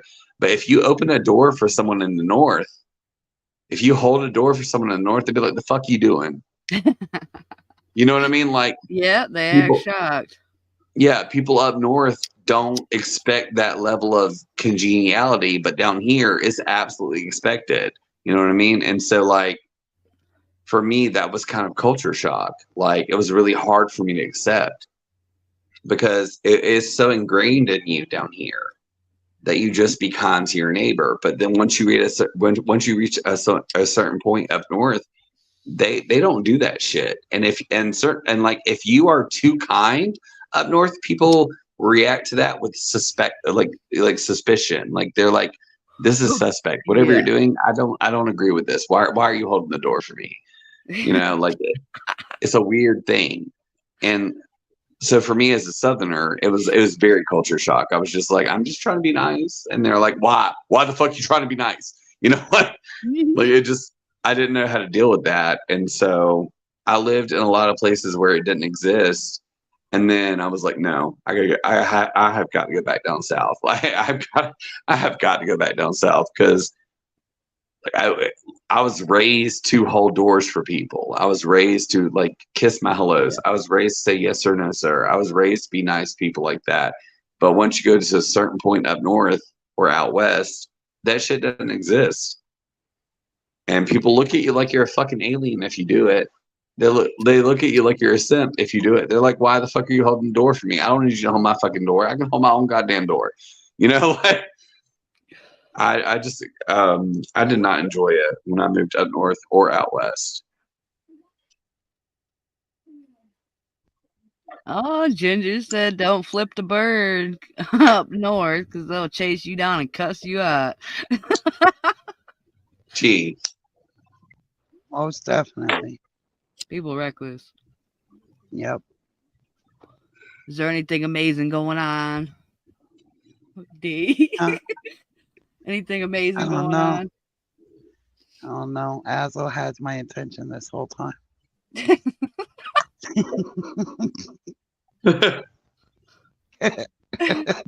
You funny gal. Yeah, no, I don't know where the line is, but there is a line where, like, niceness stops. Not the bird. Yeah, she said the pointer finger. Yeah, niceness stops and do it for your damn self begins. And I don't know where that line is, but also I was raised by my grandparents, and so, like, it's instilled in me. I'm gonna hold a door. I'm a yes sir, no sir kind of man. And then if you go to certain places, they don't appreciate that. Like, they actually they clock you as a simp if you do that. You know what I mean? Like, they don't appreciate that. And so experiencing that up north and out west, I was like, no, I'm good. I can't do this. I had to go back down to the south. And I won't leave it again. I'll stay in the south the rest of my life. I'll travel, but I'll stay in the south for the rest of my life. I was programmed by the south. Fun. And I love the south. I love southern people. The most simple people in the south, the poorest people in the south will offer you a glass of sweet tea and invite you in for dinner. That shit don't happen up north. That shit don't happen up north. They don't give a damn. If you hold the door for them, they might look at you ugly. In the south, if you don't hold the door for people, if you don't invite them in for, you know, a crab cake and a biscuit, whatever the fuck you have to share, you're doing them a disrespect. I will never move further north than that southern hospitality exists. I can't do it. I won't do it. I was wondering that about D. She said she was moving. How far are you moving from your city? 4 hours. 4 to 5 hours. 4 hours north, east, west, or south? But you still staying in the same state. New York. She's going upstate. People ain't getting no nicer, she said. That's how it is in Upstate New York. Michigan, though. The more north you go, the nicer people are. I learned that the hard way. Is that the case in New York? D? People are nicer the What more do you north mean? you go. Are people nicer up north than they are where you are? I will find out. She says you'll find Well, out. you said you're in the ghetto, so Okay, upstate you've been New York listening to me is rant. more uppity. You've been listening to me rant, but like, have you ever experienced Southern hospitality, D? Yeah, I've been down south. Is it weird to you? No, it's just nice people. I know how to Okay. receive nice. I know how to receive nice people. Well, that's nice. Like a lot of my experiences when I travel north were not good. Yeah, I Like, told you we are the rudest. I like there's yeah, no shame no. in the game. you feel me? Y'all tough as nails, and I don't think that's bad. I just like, it was shocking for me as someone who comes from the South, you know. I bet. I bet And it like, was. I wonder if there's places up north, like if you live in a major city and you travel 45 minutes west, and then people are nice. Like, is that a thing? Could be. But Okay, it's like in a small village where I'm going. I'm gonna be going to a right, small right. village. hmm So So here I'm it's general. Like the whole state of Georgia is kind of like that. If you broke down any town in Georgia, people are trying to take care of you. But when I broke down in Missouri, there were parts of Missouri where folks just like you left break me on the down side of the out highway. here, they're gonna rob you. Right, right, right. Yeah, no, that would Be like, never happen here. you need some help? You need some help? Yeah, okay. You'll be That's so sitting there wild. holding the steering wheel. You be holding the steering wheel. That's about it. Yeah, that's so wild to Yeah, and me. it's horrible, but it's you can't change what it is. That's why I really don't care what the people are like. I'm going to live out in the fucking rural somewhere. As long as But I can get Wi-Fi and Amazon, the further I'm away from people, the better. That's all I need is Wi-Fi and Amazon, and I'll be killing it wherever I go. it's wild to me that like culturally that is the norm up yonder. You know what I mean? Like, it Shouldn't is be. the norm. Down here, not the It's norm. just I mean, surely you could find man. yourself in bad situations in bad neighborhoods, but for the most part, people genuinely are trying to help you, genuinely trying to care and take care of each other. And like, it's just a part of our culture here in the South. Yeah, they generally don't give a fuck over here. That's wild to me. That's so wild. And that's why, like, as a Southern born and raised man, when I went and lived up north, I had a hard time. I really had a hard time. I lived in East St. Louis, one of the roughest areas of St. Louis, and it shook me. And then I went out west, and that kind of shook me too. Utah was a lot softer than Minnesota, but like, out west was kind of hard too. And then that every experience I had outside of the South, I was just like, no, take me back to the South. I want sweet tea and fried green tomatoes. Leave this shit be. Like, and I found my way back to the South. And once I got here, I was like, I'm never leaving. I'm never leaving. But because culturally here, even if it's people you don't fucks with, even if it's not your people, we genuinely do try to take care of one another. Like, you take care of your neighbor here. And I think when I lived, like, I remember being in Missouri, like, I could not knock on my neighbor's door to ask for a cup of sugar or a cup of milk. Like, that was not a thing. But you can do that down here. You know what I mean? Like, it's such a simple thing, but like, it was completely unaccepted up there, and down here, completely normal. Knock on my door and ask me for a cup of sugar. Be like, what? You know how much it is? But down here, You know totally how normal. much shit the fuck is for real? Do you know how much shit is? No, it's totally just normal playing. down Yeah, I'm you here. just got a Like playing. dollar for that sugar. I'm just playing. I'm just playing with you. no, like it's totally normal down here. Like if your neighbor knocked on your door and they were like, "Do you have a cup of milk?" You'd be like, "Yes, I got a cup of milk. Give me just a minute." You go grab them a cup of milk. You'd be like, "Here you go," and they'd be like, "I'll get you back." And be like, "Don't even worry about it. Don't even sweat it." Right. You know, like. You're like, yo, you get paid on Friday, right? You got that cup on Friday. Instead, I'm trying to. I gotta replace that. You feel me?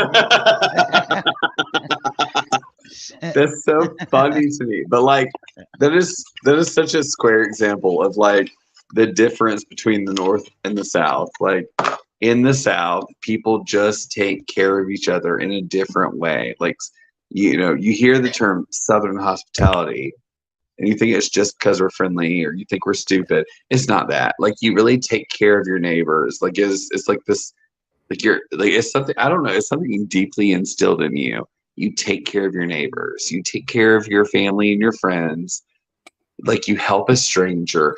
In the South, okay, during the summer here, it's so goddamn hot. It's hot as sin. It's hotter than There's stranger danger up here.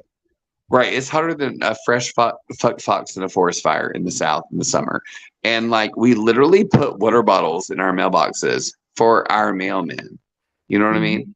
Because they might have a heat stroke. Because they're traveling in air conditioned trucks. And like that level of caring about each other is very commonplace in the South. But when you move up north, nobody gives a fuck. Nobody gives a fuck. To each his own. But in the South, you really do care about your neighbors in such a way. Like and that's why I love the South. That's why I live in the South. That's why I won't leave the South, because we just have this culture of like caring about your neighbor, caring about your family, caring about your friends, caring about your fellow man in such a way. And like, it's not that I don't believe that like, we're better than y'all. I just think that like there's a gentleness, there's a gentleness that we share between each other that doesn't exist above a certain geographical line. Like up north, you're like, take care of your goddamn self. But down here, we're like, did you get a bottle of water today? Have you drank water? Are you hydrated? It's fucking hot. Don't have a heat stroke. like down here, we care about each other in a different kind of way. And it's almost kind of like an obligation. Yeah, I don't got know. obligations, bro. Yeah, down here, like it's different. I'm just teasing, yeah. I'm high. I'm just fucking with you. And I want to visit all the I'm places. sorry. Like I want to visit like the meanest parts of New York, and I want to visit, Really? I don't even want to Michigan. visit the hardest parts of New York. Yeah, I want to visit all of it, but all of that with the knowledge As that I'm long going as you back down just the door. asking further. I watched a Just video understand like that this. recently where these white boys are like knocking on doors and they're asking if they can cook a meal for them. I saw that. Yes, you see that? It saw was that. crazy. And they went to Yeah. those crazy ghetto neighborhoods. Like they had to go to a church and ask the church people where should they go. And well, you should knock on the doors around this neighborhood because they'll fuck you up.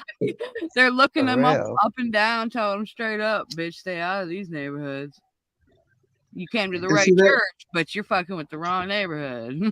That's how they were so acting. like all that is so strange to me because okay, down here, if you wandered around the neighborhood and you were like, "Can I cook dinner for you?" and you were a group of fucking crackers, white people, unseasoned mashed potatoes, white people, knocking on a black folks neighborhood door, they'd be like, a little skeptical, but they might let you cook them dinner. They'd just be like, "Do you know what seasoning is? Have you ever met a seasoning?" But that'd be the extent of it. But like in certain neighborhoods and other places, perhaps they'd be like, "Why the fuck are you knocking on my door?" You know what I mean? Like it'd be a different kind of vibe. Here in the South, we might give you a chance. The only thing, if you knock on Like if you're a group of like granola ass, mayonnaise ass white people knocking on a black person's door, inviting yourself to cook them dinner, they might accept you. The only thing they'd be concerned about is whether or not you will season it. Like, can you season your food? Yeah, you know how to cook. Do you know how to season your food? Because I'm not trying to eat no goddamn mayonnaise, you know. That'd be the main concern. But they'd probably invite you in, even if you didn't know what you're doing. If you were bringing the ingredients, and you knew what you're doing, they might let you in. But like, there's very few communities here in the Southeast that you'd find yourself in that position where you were knocking on the door and they'd be like shooting you up just for knocking on the door. Like in most situations, they would be humored and would let you in. But because Southern hospitality, you know what I mean? Like we have this like ingrained obligation to take care of one another. Like we just do, even if it comes from different paths or different cultures, you know what I mean? Like we just do take care of one another. And also, there's something like a lot of people who don't know anything like about the South, they don't understand. Like there's something that happens below the Mason-Dixon where even if you don't understand each other's cultures, both sides are trying to bridge the gap. You know what I mean? Like, yeah, black folks, white folks, Mexican folks, white folks, Mexican folks, black folks. Like we're trying to bridge that gap. We're trying to like understand one another. Like we're eager to take care of one another and expand our families. Like share that familial experience between one another. Like there are some places that you probably shouldn't do it. But most spaces, people are like, come on in, come on in. Like that is kind of the attitude. Very few places that you would go where people were just like, you should fuck off in the Southeast. But like we have this very unique experience of like a post-racial society, you know what I mean?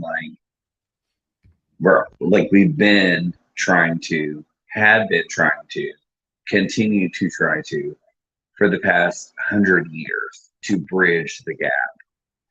Eager to bridge the gap with respect, love, admiration for the differences in our cultures. You know what I mean? But like, there is something to be said about Southern hospitality. Now, I don't know how many people in this community, how many people in this chat have visited the South, but in the South, Southern hospitality is a real ass thing. And there is there's a space and place and line somewhere. I don't know where that line is, where Southern hospitality ends. But like, if you come to the South, it exists. And then if you travel far enough north, it stops existing. For me, I lived in Kentucky and it existed. I lived in Missouri, it did not exist. They're not so far apart. In fact, if you look on a map, they're almost horizontal. But like in Kentucky, Southern hospitality existed, but in Missouri, it did not. I lived in Alabama, existed, but I traveled as far west as Utah. It did not exist. They're no concept. In fact, in Utah, people picked on me for the way I said biscuit, and I don't even know why still. I lived in Minnesota, and people were extremely friendly, extremely accommodating, a different kind of friendly. But Southern hospitality did not exist there either. In Minnesota, people were like different. It was like a different kind of nice, but not Southern hospitality. And so like, I think it's like a geographical thing, and I don't really understand why it exists just in the South, but I speculate it comes from being in a post-racial society where like we are constantly working to bridge those gaps and take care of one another, take care of our neighbors, and be kind, like an effort to be kind and considerate. And then if you go far enough north, like Northerners don't give a fuck. Northerners don't give a fuck. Northerners are real as fuck with each other. They will just say shit and do shit and be shit and don't give a damn. But in the South, you're not allowed to do that because of certain social standards. Like you have to be kind, you have to be accommodating, you have to take care of your neighbors. But like there, I don't know where the line exists, but if you move far enough north, like that line ceased to exist. And D, have you lived up north your whole life? Yes. Yep. Where were you born and raised? Up north. Okay.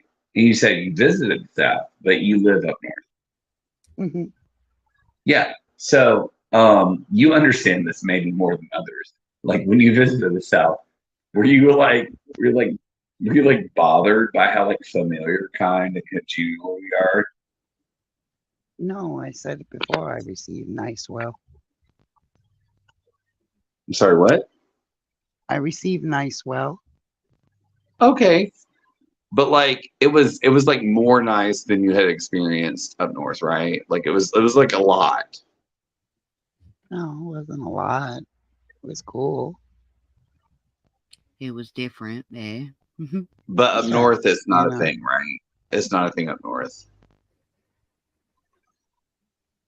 No, it's very, very few and far between when people open doors for you and shit like that.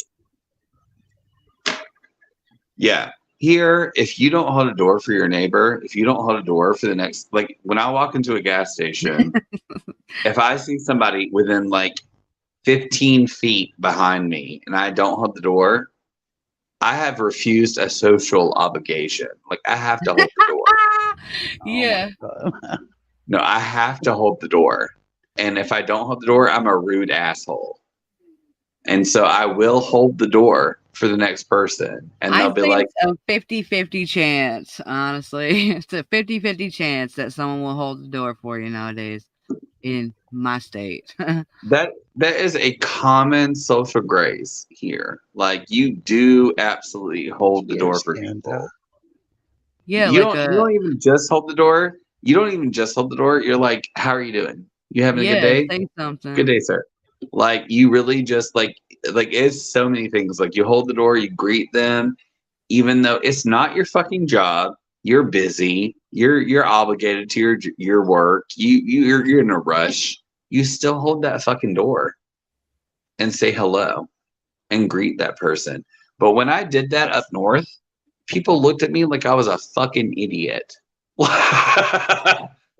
And so when I lived up north, I learned not to do it. And then I moved back down south and I was like, no, I prefer this. I prefer this. Like it I don't know. I don't even know how to explain it to you guys. Like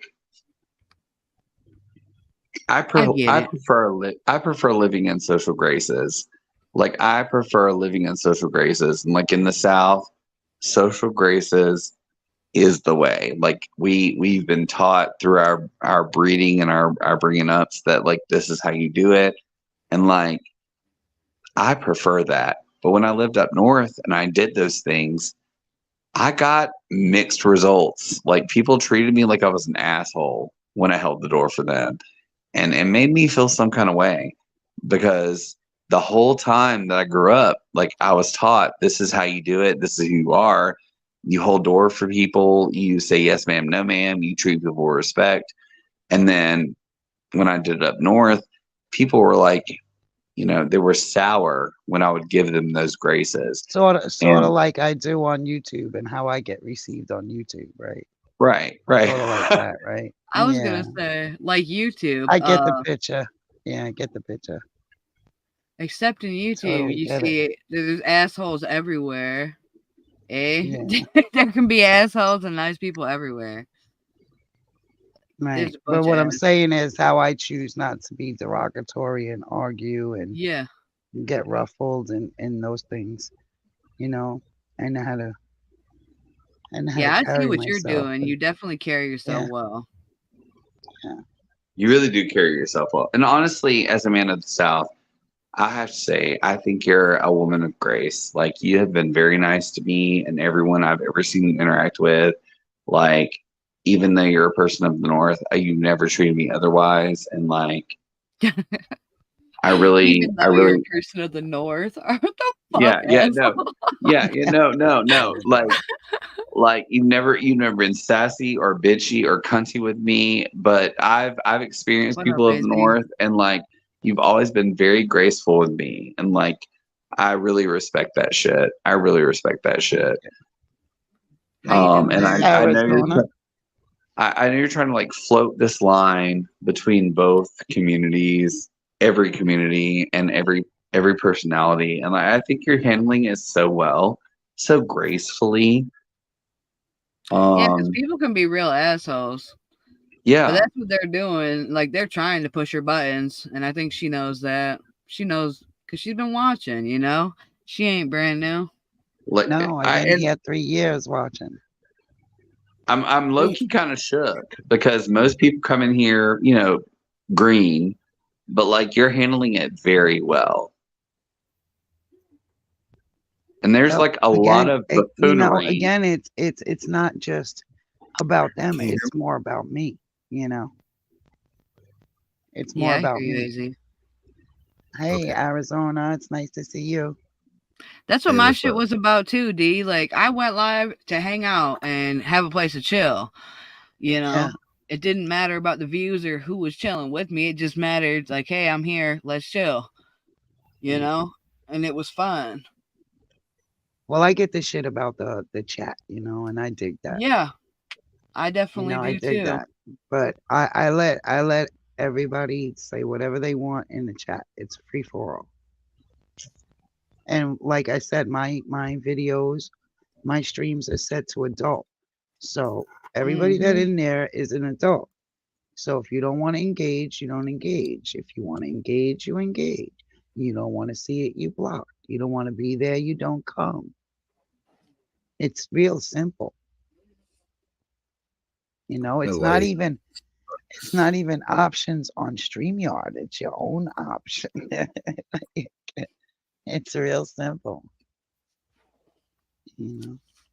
Mia. I don't hold drama streams. I don't do that. You sounded all hyped up today though. I did. Really? Yeah. Mm-hmm. You was ready for GJB. Oh, today, right? Yeah. Because I read his fucking comment right before you went live. I'm like, oh shit, I'm ready for this. Missed it. Know. Yeah, I fucking missed most of the conversation because he deleted it all. Yeah, well, that's all right. It's all right. Azel, you pressed the wrong button again? Yeah, I don't know. Here's the link, Azel. I want you to come back. Did he press back again? Yeah, I don't know. I'm getting cold. What you doing, AZ? My snuggie. I went to get Mia. She'll be 21 in like 2 months. I'm so sad. That's old cat. I know. She's still Why are you so sad about it? Why are you she's sad 21. about it? Well, that's a good thing, 21. though.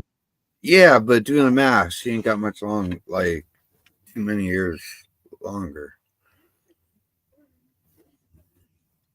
This is her tag in case she gets out. I can track her on my phone. I remember you, Arizona from Stella's chat. Mm-hmm. That's where I used to say hi to you all the time.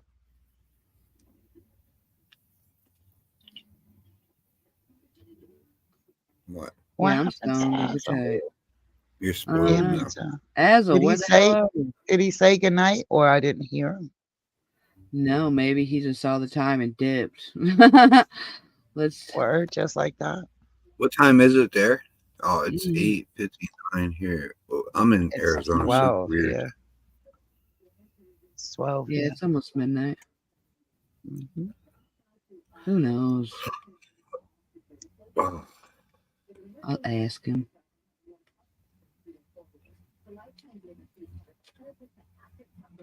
His phone might have died too. That's a possibility, right? Mm-hmm. Hey, he's up here for a while. Surprise. Cheers, Azel. If you out Cheers. there in the abyss. I just woke up for a minute. I want to see how the lighting was in my bedroom. Well, Yeah, it looks Well, kind of dark over there. I'm like everything's ran off solar now, so I try to conserve lights. I could turn on like 4 more lights. No, you don't have to. We could see you.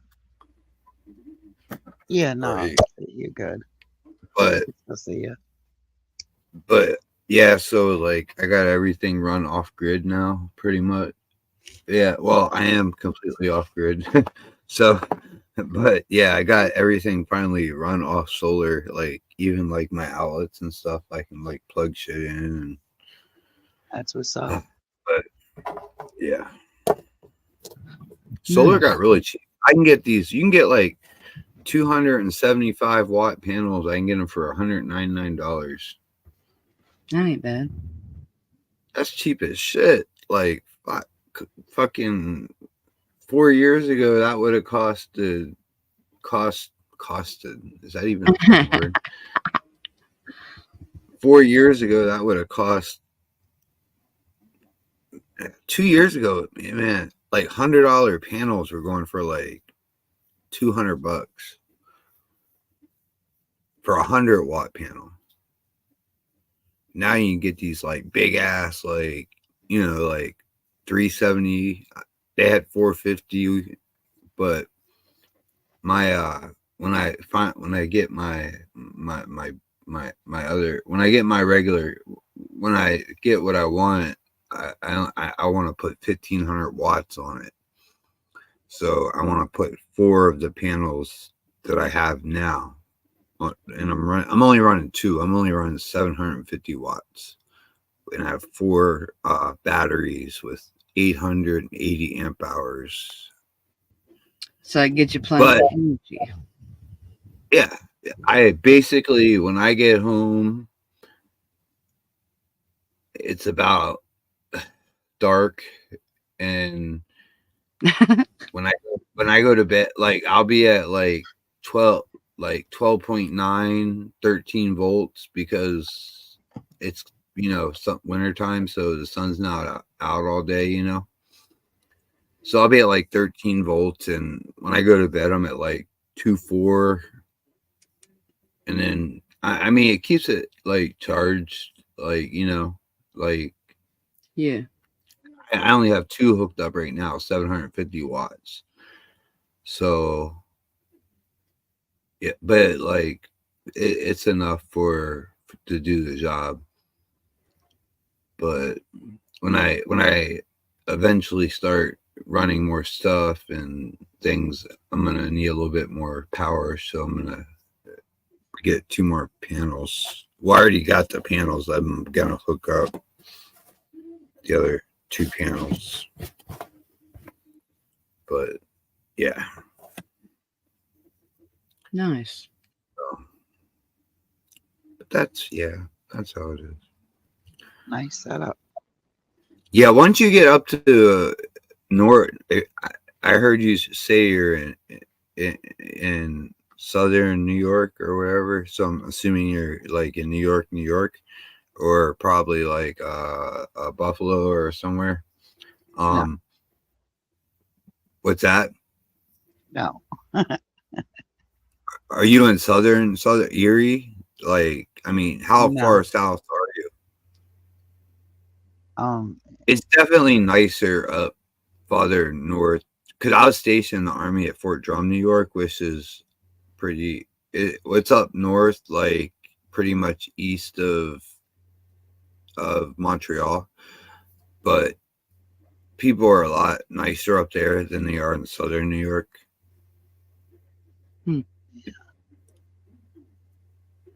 Yeah, but I mean, you know, I don't know how far north you're going, but it's fucking cold. I know I've seen snow up there where in Fort Drum in fucking July. yeah, there's snow where I'm going right now. That's why I haven't been up there. Yeah. The snow sticks around until April. Fuck that. Yeah. And you want to live in that? Yes.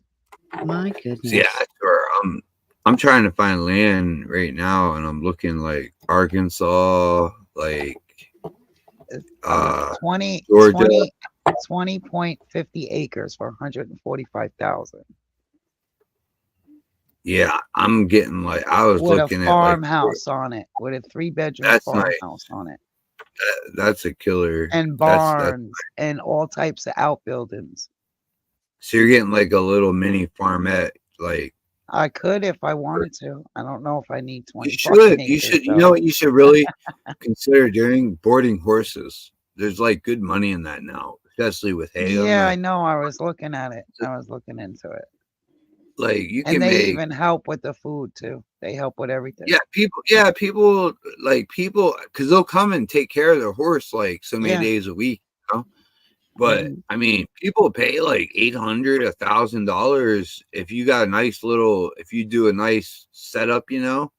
I mean, people will pay good money like to board their horses. They spend, I mean, some people spend 100,000 plus for their horses, and But these people are. where I'm going, where I'm going though, people, they can pretty much wow. Yeah. Shit, But you really? got those yuppies, but where you're going, I don't even know where you're going, but you got those yuppies from the city that go up there and have like vacation home and want to have horses there when they come visit, and they'll pay that top dollar to have their horses taken care of. Yeah, no, pretty much wherever I'm going, they'll have enough room to put their own horses.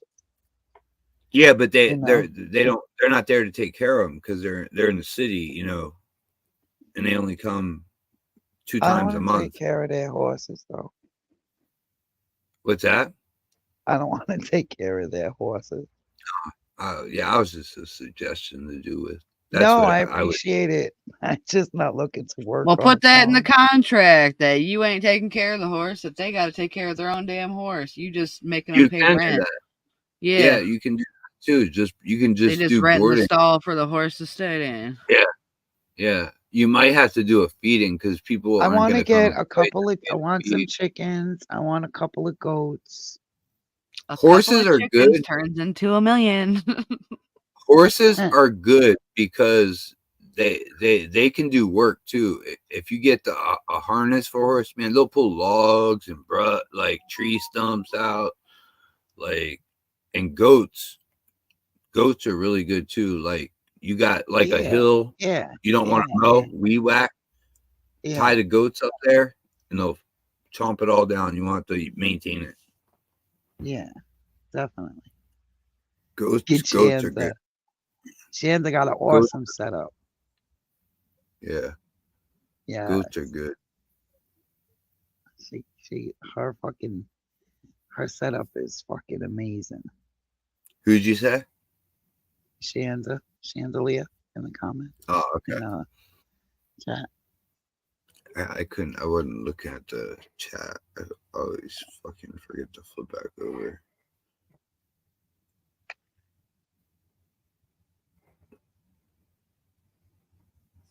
Oh, Chandelier's out in the middle of nowhere too.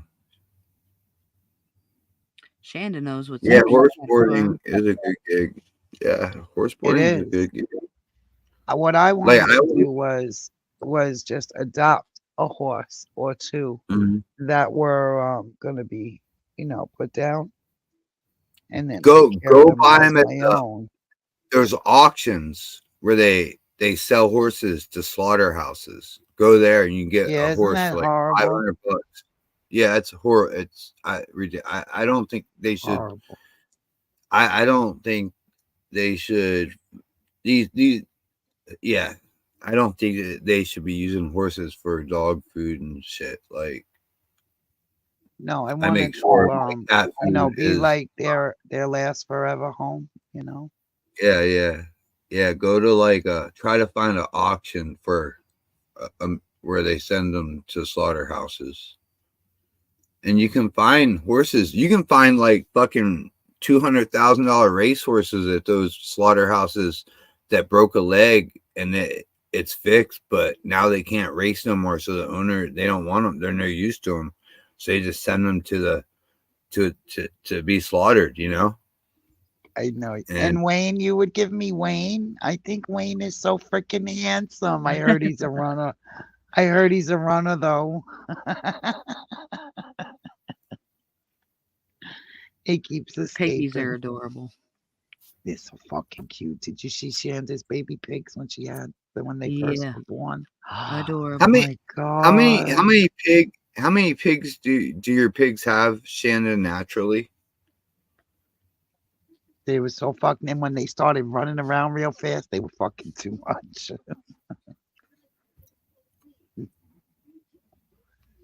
Fucking Wayne. She said, "I'm sick about it. I love Wayne."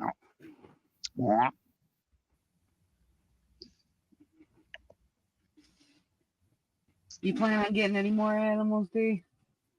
That's crazy. Me? My grandfather. Yeah, I wanna get a little flock of mini dachshunds. Used to get our pigs artificially the little hot inseminated. dogs. Yeah. But I want the they have like 20. We only had adopt 4. A bunch of them. 4 sows. They're like 500 pounds, big sows. Yeah. And we didn't have a boar, and we'd have them artificially inseminated, and they'd have like 20 babies. It was ridiculous. It's a lot of pigs, man. Yeah, it's so they I guess that's when they artificially inseminate them. They get more in there and more embryos and eggs and shit. Fucking, I don't know, but like I always wonder, because people tell me how their pigs only got like she just said 6 or 8, and I'm like, damn, I remember ours used to have like 20. But we had ours, like I said, we didn't have a boar, so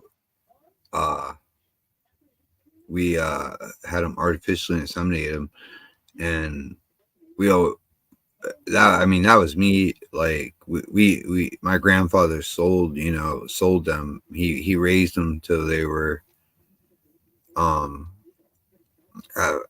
guess weight for pigs is what, about 200-300 pounds is when they butcher them.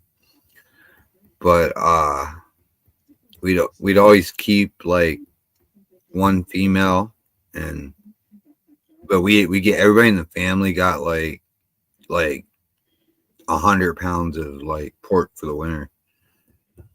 Yeah, see, I can't eat my pigs. I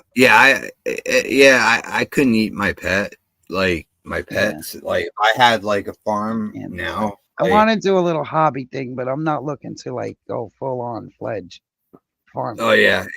I can't, like, I wouldn't be able to raise cool for animals. When my grandson comes. He's autistic. He loves farm animals, man. He gets okay. Like, don't get llamas. That's what I was thinking about, getting a baby alpaca. Yeah, they turn into big alpacas, and they like they'll take money right out of your pocket and eat it. It's so cute though. And they get along good with goats. I had a llama take a $20 bill out of my pocket at one of them roadside zoos. The escape artist, right? And the local ranchers will shoot a dog. Oh no. Oh no. Yeah. Get that collar and the invisible fence, Shanda. Yeah, they It'll got zap that his little fence. Ass back. It'll zap his little ass back. You don't even have to get the invisible. You don't even have to get a visible fence no more. Now they have it like this app where you put a collar on your dog, and wherever you go, like suppose you're camping somewhere, you can make a boundary right there, a perimeter on your phone, and it zaps them just like a visible fence. And like, yeah, it's so crazy, like how much technology has like. Yeah, try that first, Shanda. Zap his big ass. Wayne's big. Big I don't shoot I shoot. The only thing I shoot here is the coyotes that are That's it. I saw bred with there's dogs here that have bred with coyotes, and like they'll attack humans. Yeah. And if I see them, I shoot them because they're very bad. And otherwise, I don't like a warning shot would keep them away. But they come around my camper just because they know my cat's in here. They smell her and like they come around every night. I hear them outside, and she gets like wound up a little bit. That's scary. Every once in a while, I have to go out and fire a warning shot to get them to go away.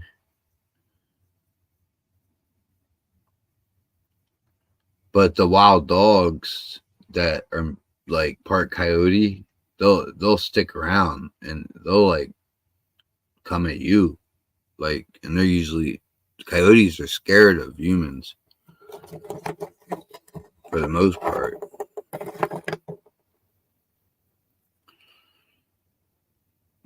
These coyotes out here are mostly skinny, just, I mean, they probably only weigh 40 pounds, or like they look bigger than what they are because they got a lot of like fatty skin that. Yeah. But try that fence perimeter first, Shanda, before you have to give them out. Yes, Shanda, the one they have now, geofence, it's called, I think, or something like that. You have to get the collar, and then you download the app, and you can make your whole farm the perimeter. And if it goes to that perimeter, like you can give it like 50 acres. Yeah, it's really crazy. It works off GPS.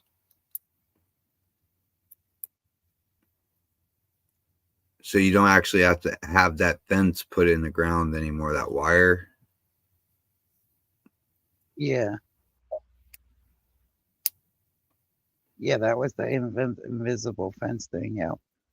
Yeah, the invisible fence is really expensive. This is pretty cheap, Shannon. It's like only like a couple $100.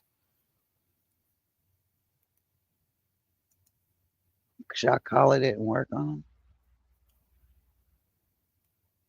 Little shit. He's a big boy. He's that like, would what? be the same Doc, what? Invisible fence.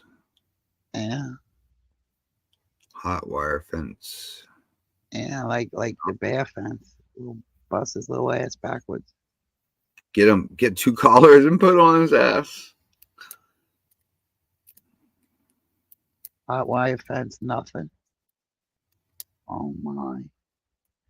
Wayne. What kind of dog is it, Shanda? What do you got, a fucking werewolf? Oh, they're Pyrenees, right? Is it Pyrenees? I could be saying it wrong. Like a pit bull. You're gonna put them on a cable run tomorrow, yeah. Run across the yard. Cable runs are nice. You can run them 100 yards. He's a beast, Natalie. Yeah, you can. You can zip that right across easy. Like a zip line. Yep. Yeah. Oh, he's a yellow lab. And he's that ornery. Wow. My goodness. Labs are usually pretty well behaved. Yeah. How old is he? Maybe you could still go to obedience school with him. Yeah. Labs are pretty, like, chill. Yeah, my nephew had a lab, and that lab would, do whatever you told to do. Wayne doesn't want to stay home. God, Wayne. Oh my goodness. Yeah, he's a sweet puppy. Oh. I get a vest for him that says service animal, and then they can't shoot him. The ranchers wouldn't be able to shoot him.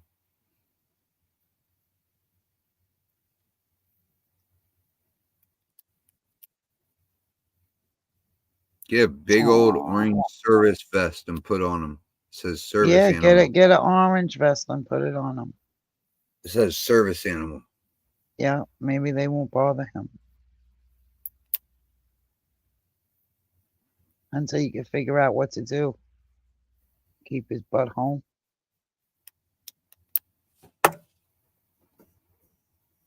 I can't believe he's just wandering off 3 and 4 miles away from home. Labs do like to run though. They like the water too.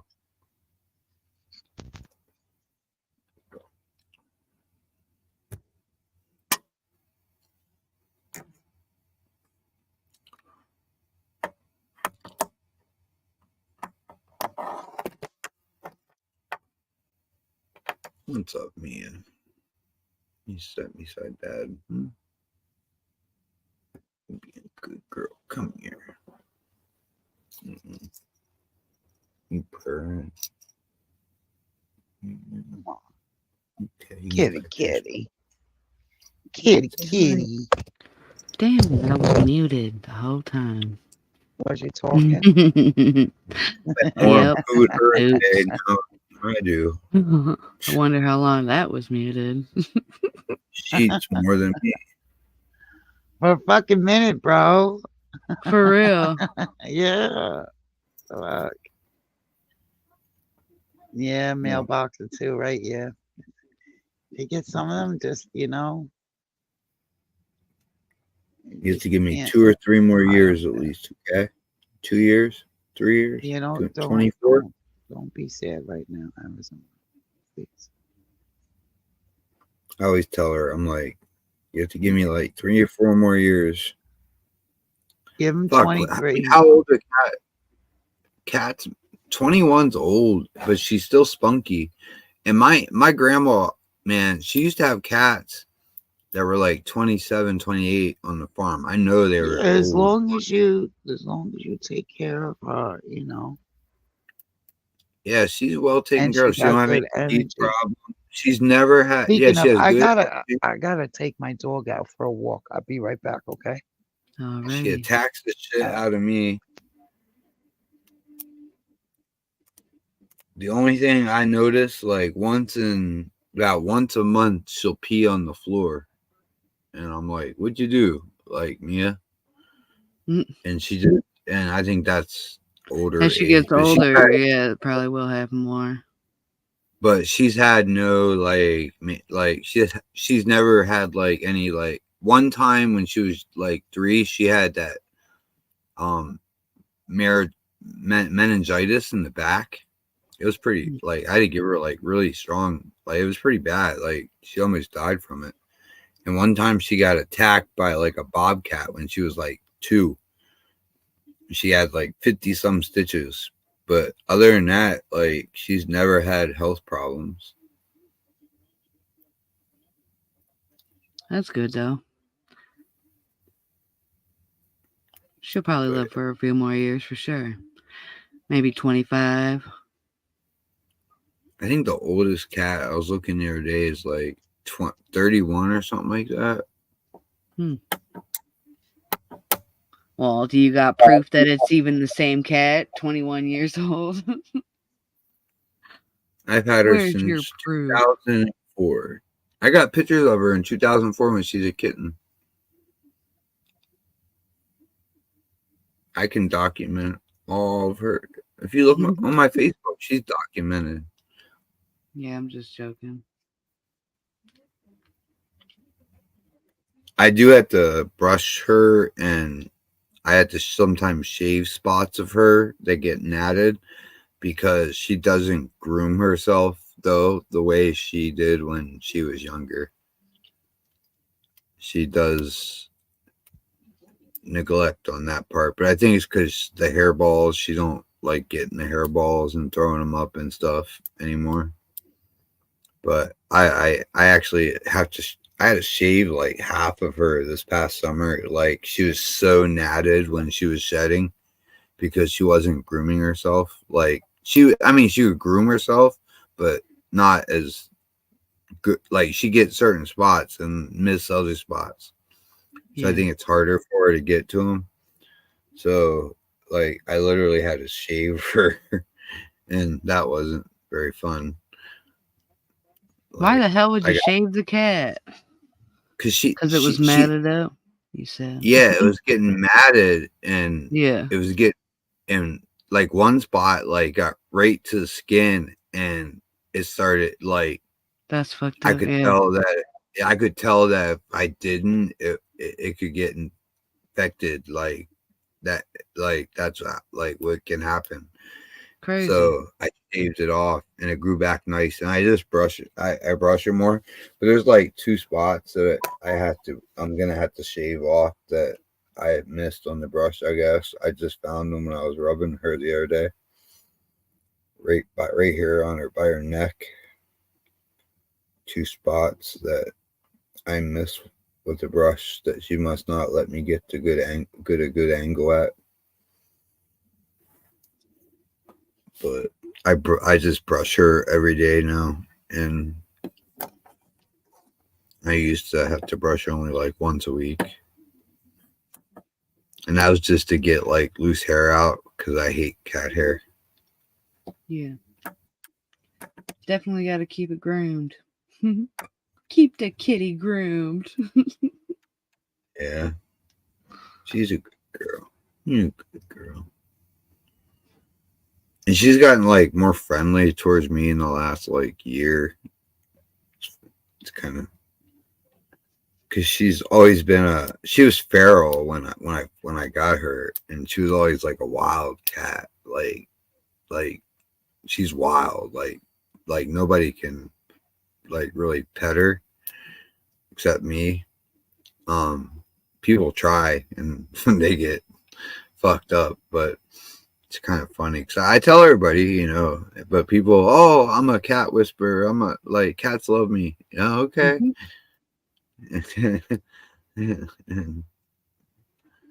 My cat fucks them up.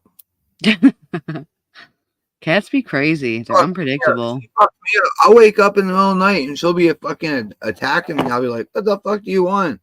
She did it the other night. Like, I don't know if she was sleeping beside me and I didn't notice it. And I woke her up and she jumped and I jumped and she just bite. That's something I noticed with her age as she's getting older.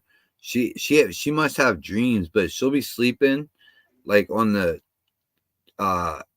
couch or something, or the fucking dinette area, and I wake her up, she'll jump and bite at me, and it's weird. She might it's something with her old age, because she didn't do that before, and she just started doing that in the last year. But it's kind of freaky that's why I don't let her sleep right up near my face or anything, because I'm afraid if I move, she'll bite me in the face or something. You know what I mean? If I wake her up. But yeah, I've noticed she, for some reason, when she's woken up, she'll bite at you about 80% of the time. So I always yell at her, Mia, wake up. And then she wakes up and then she's fine. But if you startle her, she's ready to go. Aren't you? Aren't you, girl? Yeah.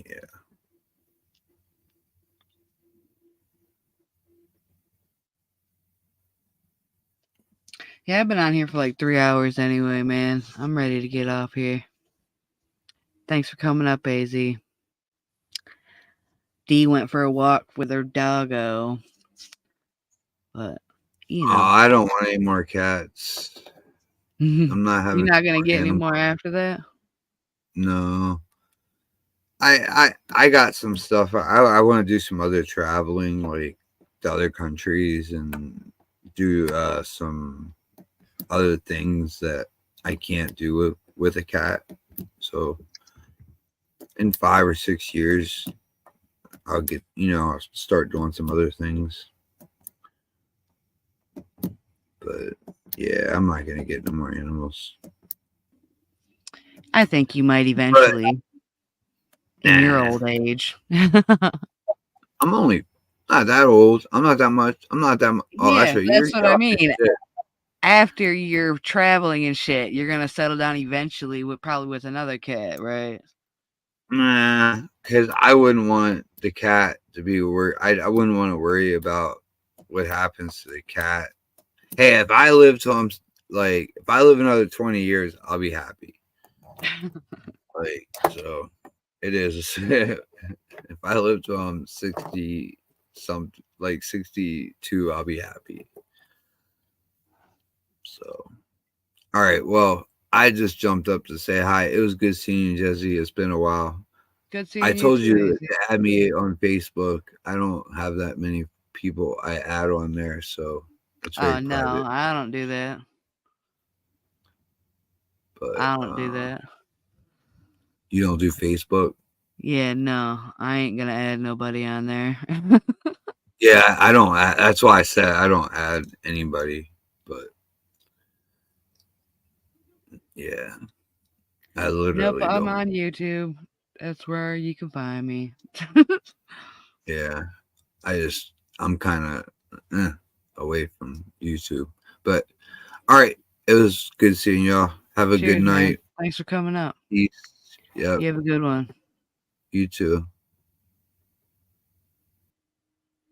Hey, D is on a walk with her doggo. I don't know how long she's going to be walking her dog, but thanks for coming up, D. If you can hear me somewhere in the abyss. Sweet dreams, everybody. I hope everybody has an awesome weekend. It's been fun. Thanks to the few people that hung around. It's been an awesome night. I'll see you in the next one. Peace out, everybody.